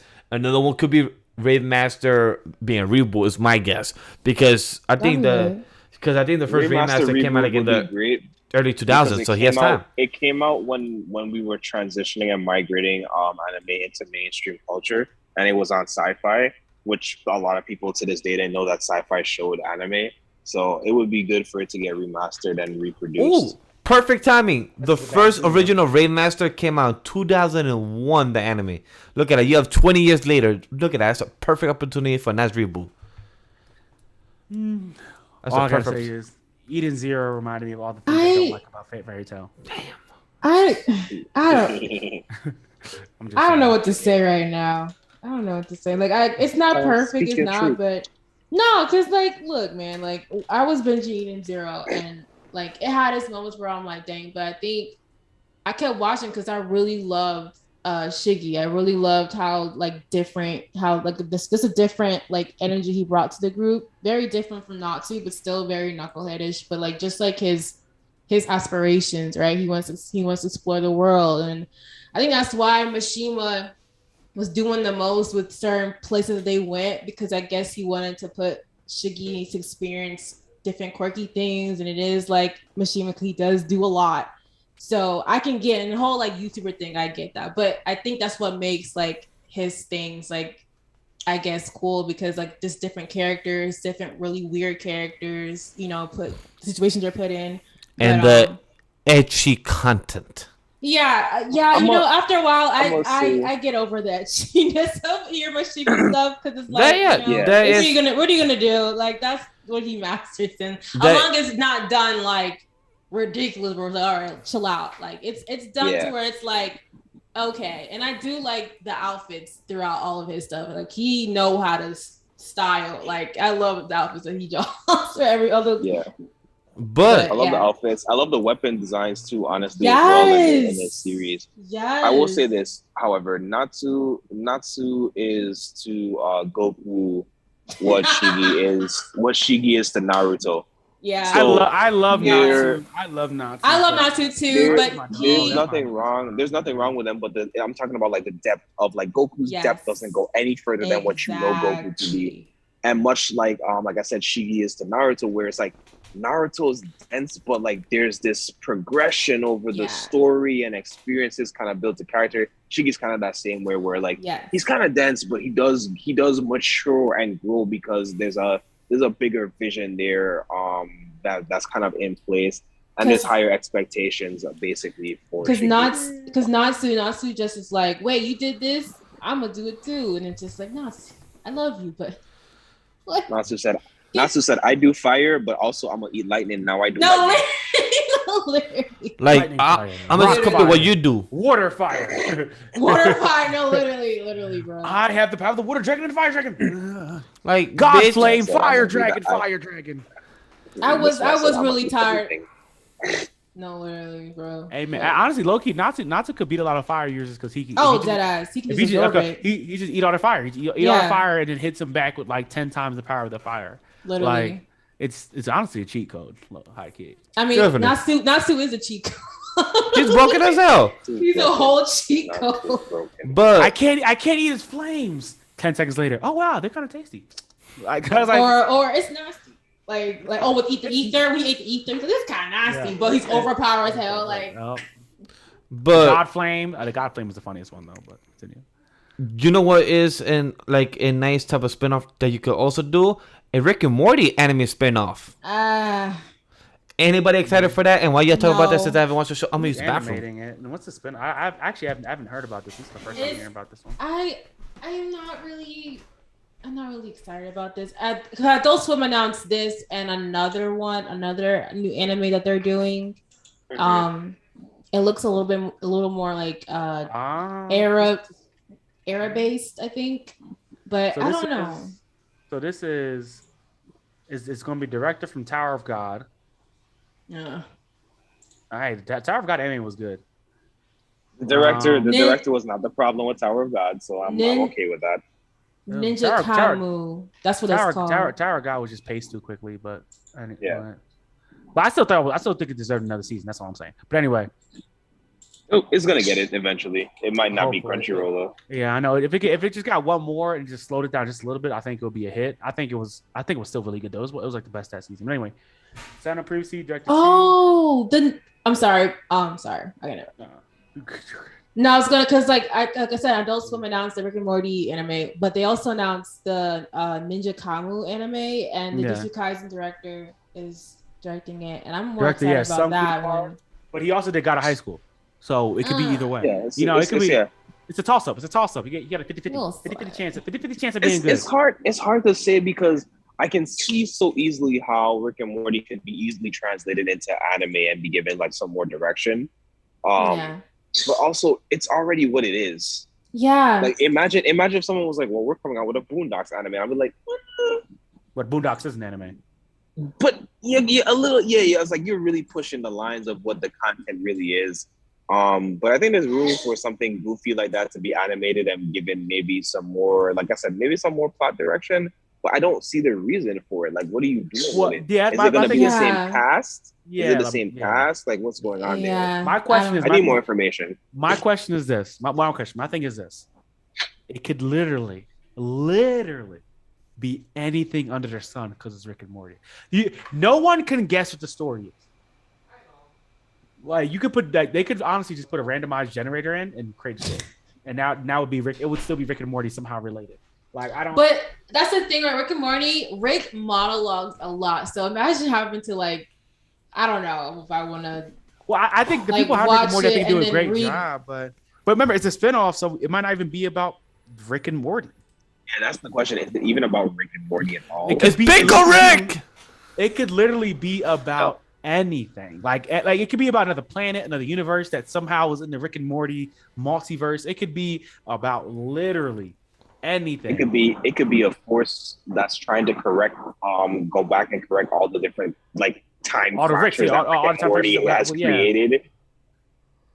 And you just get these occasional cameos of Rick and Morty just destroying stuff. It could start out with them like in the garage, then next thing you know they do something and now it's anime. It could be literally anything. Like that's, but I don't know. I'm still excited. I like Rick and Morty content. I think I'm just tossed on it. I need to see more for me to. I need to know who the writers are. Is it going to be the same people who work on main Rick and Morty? Or is this a whole new group of writers who are like consulting with them? You know what I'm saying? It says, that's a good question. It says it's a 10-episode series hails from director Takashi Sano, who wrote and directed previous anime shorts, Rick and Morty Genocide.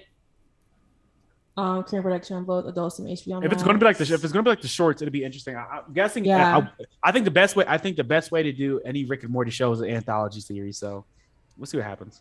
Or an anthology style series where like every episode is something totally different. The main series writer comes on the heels of the main series writer Rob Schraub revealed that the writers' room had come back together to begin work on season 8. I'll say Rob's an anime head from other interviews that I've seen, if I'm not mistaken. So again, like I have hope. I just want to see what it's about. Like I don't want to have a trailer. I need a teaser or something. They posted a teaser visual on Screen Rant. It's just like an outline of them. I'll send it in chat. And basically, we're saying it's a standalone series, is what they're saying. Good. It's a standalone. That's more encouraging for me. Seems like it doesn't. Nick said the same studio who did God of High School and Tower of God. I got something to tell you, Nick. Those were done by 2 different studios. just to let you know that, Nick. Yeah, yes. Yes, Tower of God and God of High School. And one of the 2 of those were better than the other. It also says it's likely that the studio could look to produce feature Oh, yeah. spin-offs You good, and Nick. even extend the Mothership show past its 70 episodes order. Okay. Interesting. So they I'm got ex- plans. okay. They got plans for it. Yeah, They got I'm plans for it. excited for it. I just want to know what it's about. Like, because I Alright. could, Yeah. like, you can't. This is again, you can't guess. It's If- Rick if and somebody- Morty. Like you said, it's Yeah. Rick and Morty. It's hard to try and even pin down anything. So until we anybody get has- some more information, then yeah, it's got my thumbs up so far. I'm here to see whatever it is. Rick and Morty content's always fun. I agree. The one last thing is that are you guys fans or care about for the series called Konosuba is getting some news information on May 28th.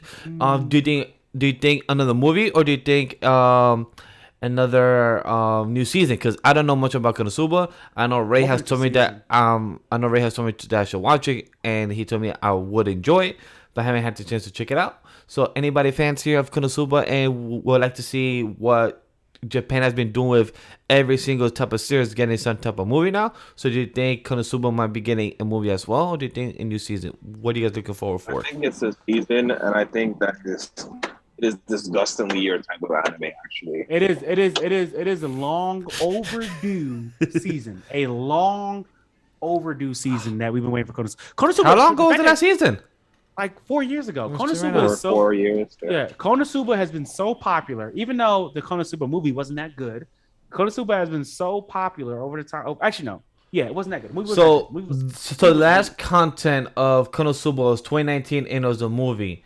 And the last time that you had a season was 2017. 4 years ago. Wow. Yeah, 4 to 5 years The- ago. the movie was okay. They've been showing him in a lot of key visuals for stuff. Crunchyroll has, so I'm fairly confident it's a season. Just based off of what they've been pairing it with, like what's ReZero? There was a ReZero short recently. There was something else that they had a feature in, but they really like playing around with Konosuba. So I'm pretty sure this is the season. I think it's been well overdue. Like you said, it's been basically half a decade that we've been waiting for a season. They did that Attack on Titan thing to us, but whatever, it's fine. You know what? I put Overlord in the top 3 for Isekai, and that's a lie because Konosuba exists. So Overlord is not in my top 3. Konosuba is definitely number 1. No, that's not true. Mushoku Tensei is number 1. For me, Konosuba's number 2. Shihiro and Mushoku Tensei are top 2. And Shihiro Slime, season 2. Slime. Shihiro, Slime, and Mushoku Tensei are the Wait top till you 3. watch Konosuba. You're gonna change your mind. All right. Shihiro season 2 has been floundering so far. So that should be. I mean, I've been trying to warn people, but it's fine. I've been holding myself out because I watched season 1 and plus reacted with Sam season 1, so I'm waiting for him to come back. There's so some things that aren't in the exact order, so there's still hope for something. But I mean, again, like season 1 thrived off hatred, off of pure hate. I mean, there's some you know what? It's fine. Just let's see how it finishes. I'm not even gonna say anything. Let's see how it finishes. There's no hatred in season 2. In season 2, people kind of accept him a little bit. They'll still standoffish. They kind of accept him a little bit. The season 1, just as the whole time you're watching season 1, you're like, I hate this bitch. I want to get him due. I want to see him get his due. I want to see. It's fueled off of hatred. You know what's crazy? I didn't think they were gonna give us all that content in season 1, and I think that might have been their biggest founder. For other series where I've been like I know you guys have heard me say like Tower of God and God of High School could have probably benefited from having just a couple more episodes. I think Shield Hero had the opposite thing. I think Shield Hero went into an arc too far. I think that arc that really think so because this first season, I think that would have been. I think that they had cut it in 12 and they just stopped it there and then gave us a second season that was just that arc would have been fine by itself, honestly. And it would have. I think the pacing was good enough to keep it as one season with 2 quarters because it felt good to me when I binge watched it like a month or 2 ago before the new season came out, and it felt nice. They anticipated the fact that this was going to be a slow start to a second season if they were going to get greenlit for a second season. Okay. And I think that was part of why. I think that's part of why it took so long for it to get greenlit is because they had to pick a point where it would make sense for this to be reasonably entertaining. I think, again, like I said, there's still hope for this season. I just knew that this beginning of the season was not going to be the funnest because it wasn't the funnest to read. It really wasn't the funnest to read. Plus, okay, It starts to get good right about. I guess I haven't been watching episodes, but if I had to guess based off of the pacing of the first 2 episodes, I would guessing either this week or next week there should be some starting to get to like the interesting part of what this specific story is. But like it's one of those things where it's like it's not even about this story; it's about what happens afterwards. Okay. Yeah, There's implications. There's implications from what happens here that leads to another set of things that like expands the world greatly, and that's like what's important to me. So, is it going to be good enough to get a season 3? I don't know at this point, but like I've written it off of episode 3. I literally wrote Shujiro off. That's something I already knew I wasn't really wanting to watch it week to week, but like I'm not watching it at all anymore. I'm not even interested anymore. Like I said, that first season. I had pure hatred with every episode. Every episode, I had the energy of 1,000 suns. Fuck this bitch! Yeah, fuck this king! Season 2 comes and they still dulled on it. There's more anger and rage and different things inside of the manga than that's even represented in the anime. Oh wow! Okay. So that's like, and I think that's the biggest hook of Shield Hero is you feel. Kinship, sympathy for this main character, and you want him to get his due, but he gets his due at the end of season 1. At the end of season 1, and that's what I'm saying is the problem. He shouldn't have gotten it. Yeah, they blew their load too early. They blew their load a little too early, and they should have held it in. And but sometimes you gotta blow your load early just to have a slow burner, and then you can build it up again. Abe, snip that. Abe, snip that. Too many. These analogies are not. Snip that. So rolling back around again, it definitely could have benefited from just like I said, they could have handled that a little bit better. I think they got a little too ahead of themselves. But yeah, that's what that is. But going back, Konosuba is one of the best comedy anime to ever exist. And one of the best. I've been hearing about that. I've been told about that. So I will check it out eventually. I'll check it out eventually. The dub, first of all, also the dub and the sub are both amazing. I like the dub more, actually. I actually like the dub more.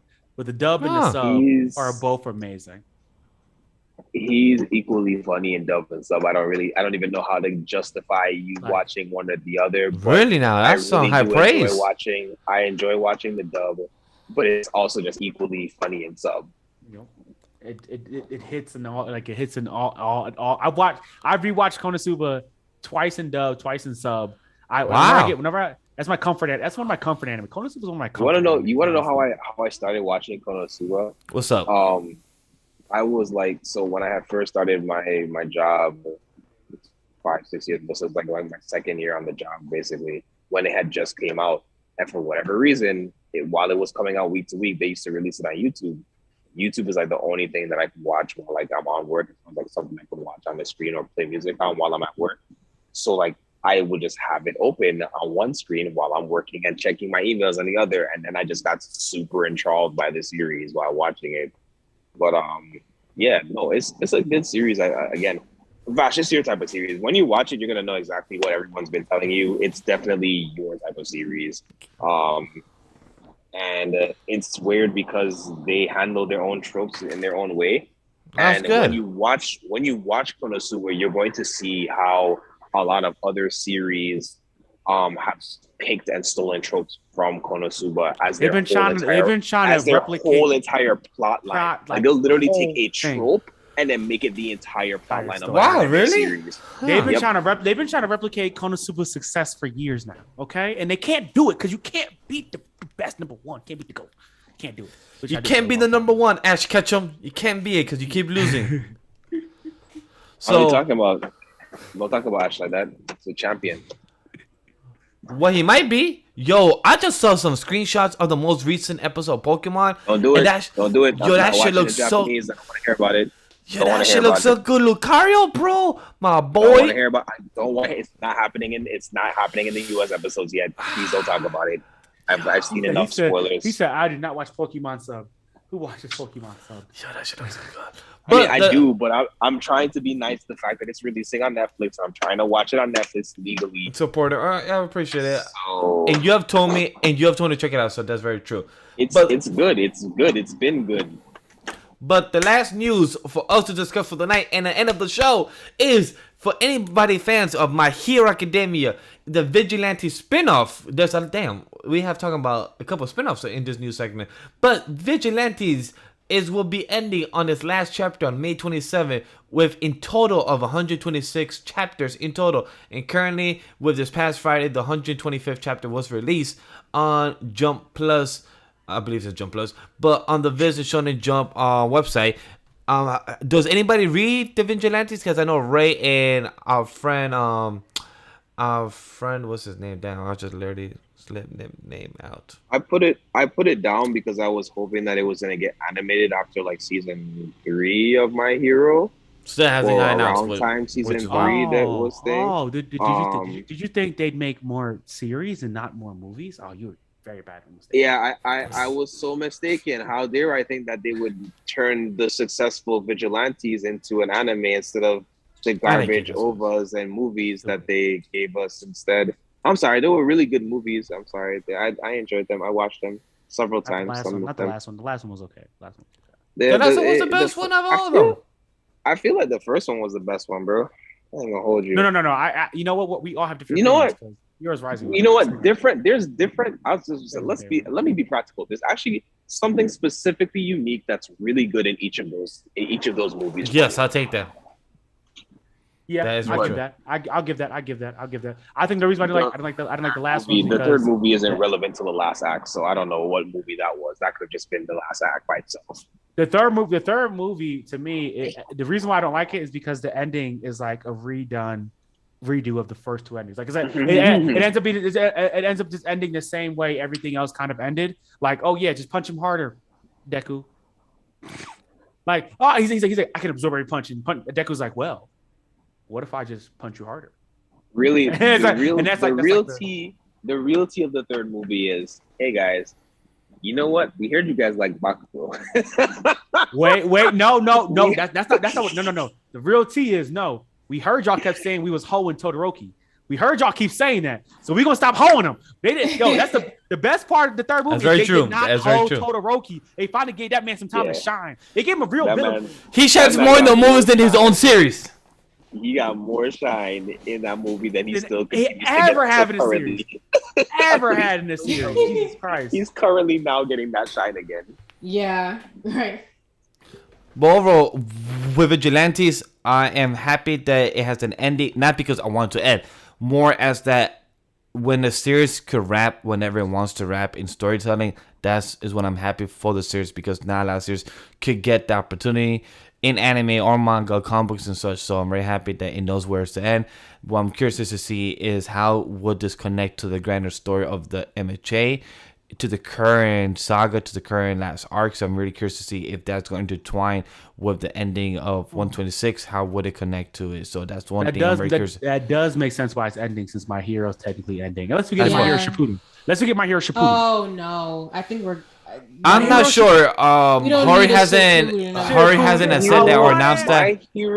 My Hero can have a Shippuden because it's not Naruto, it's not Deku. Like, My Hero is a world, and there's a premise, and there's a story. Very true. And with a compelling enough story to push that through, you can literally go forward and continue the story on, and you can get features from Deku and other people, and it would be super amazing. I think there's room for it. I think they haven't explored their world enough, and I would love to see a continuation of the My Hero world. My Hero Shippuden. Let's do it. Let's just do it. Fuck it. We'll see how it ends, because with Deku narrating this, we assume that he's already the current number one hero. So we're gonna see. We might get a time skip by an all of this. So we'll see. I mean, that time skip. I had hope for a time skip, but it looks like we might not be getting that at all anymore. Which is why I'm guessing we're gonna get a Shippuden. Anyway, it's gonna be some kind of reference to where Deku's telling his story, you know, like if it's just him old up, which is still technically like not really time skip. His monologue has changed over the course of the last couple arcs. I don't know if anyone's paid attention to that. I don't think anybody would be satisfied if My Hero just goes ahead and skips past him being a young adult pro hero, all the way up to him being number one. I think that's what if you create like a Shippuden style series. So you want the Boruto movie is what you're saying for My Hero? You want a flash forward? The Boruto movie is better than the series, so Yeah, Yeah, that is true. You're right. So give us young adult Midoriya like actually becoming the number one here, because right now he's not really becoming. Right now he's even training. Yeah, you know, gonna be dope. Training another, you know. And plus, for those that are fans of Vigilantes, we are doing review on Shonen Ronin the 29th. Ray and Anik and Sam will be covering that, so definitely check out that series coverage for it. And Nick, we did see your comment. I'm gonna read the synopsis, guys, because it's an interesting synopsis. Is what I'm gonna say. So Nick said that no matter what. The maid I recently hired is mysterious. Got announced for July 2022, aka the summer season. The synopsis says there's something really strange about the maid I just hired. No normal person could be so beautiful or cook such amazingly delicious food or know exactly what I want before I even ask. She must be using magic, right? A spell is the only thing that I can explain why my chest feels so tight whenever I look at her. I swear I'm going to get to the bottom of what makes this maid so mysterious. Right there. So that's the synopsis of this. The maid I recently hired is so mysterious.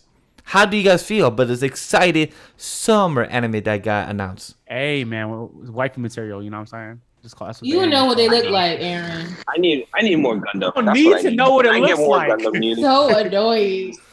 I can imagine it. From that synopsis, I already know. From that synopsis, I don't even need to see it to know what it looks like. So in the cover, from what I could tell, she is big titty and brown skin. Big titty. My freaking God. All right, so that's a wrap. Right. Thank you, big titty, brown skin, long hair. Thank you, Kendall. She's probably actually 16, and she does have black hair. And okay. Hey, Abe, you can just cut the last bit. Please cut this part out. You didn't. You know, sorry, Nick. Because this.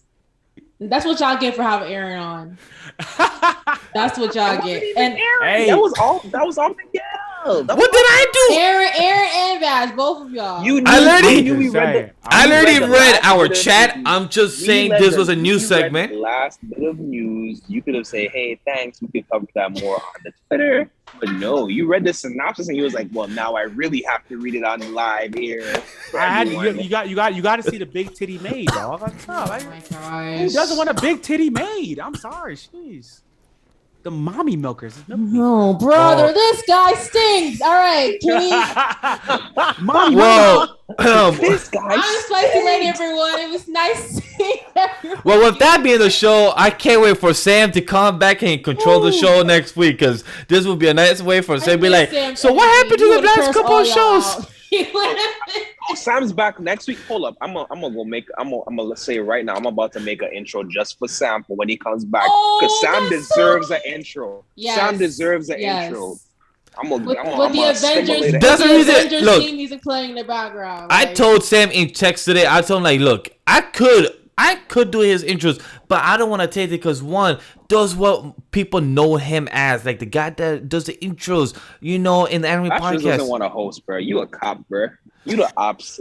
That's it. I'm a co, not the host. I'm a co. No, I'm the host of Shonen Ronin. That's my show. I be hosting anymore. What are you I host Shonen Ronin. That's my show. His show is Anime Podcast. I'm his co-host.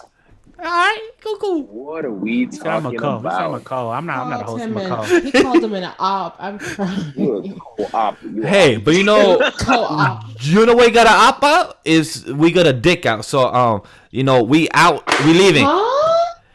Oh yeah, I heard said the word. That wasn't me that time. I didn't say that. I didn't say that one. I know that wasn't what you were expecting that to sound like when you said it. That's not what I'm trying to say. Yes, it sounded like it. It sounded like it, but you know what? I'm going to just get, you know what, guys? Spicy Aaron, put your plugs out. Outro, the plugs. Put where can people find you? Twitch. You know what? Yes. Okay. Hello, everyone. I'm Spicy Lady. You can find me on Twitch at Spicy Lady Gaming. You can find me on Twitter, Spicy Lady ENT. Find me on Instagram, Spicy Lady Entertainment, and on YouTube, Spicy Lady Talks. New content on the way, but on Twitch, I stream every Tuesday, Wednesday, Thursday, and Friday. So yeah, come check me out. Show some love. We're 2 subs away from our sub goal, and you get a mystery cosplay stream. So you know. some subs in. But yeah, I'm done. Hey yo. It's your boy. It's like fucking Fabian. Anyway, what's up, y'all? It's Aaron, aka the Lost Hand. Oh, sheesh. Oh my gosh. All right. Start over. Restart. Abe, just cut to this next one I'm gonna do. All right. Just cut to this next one, Abe. All right. Don't keep the other two.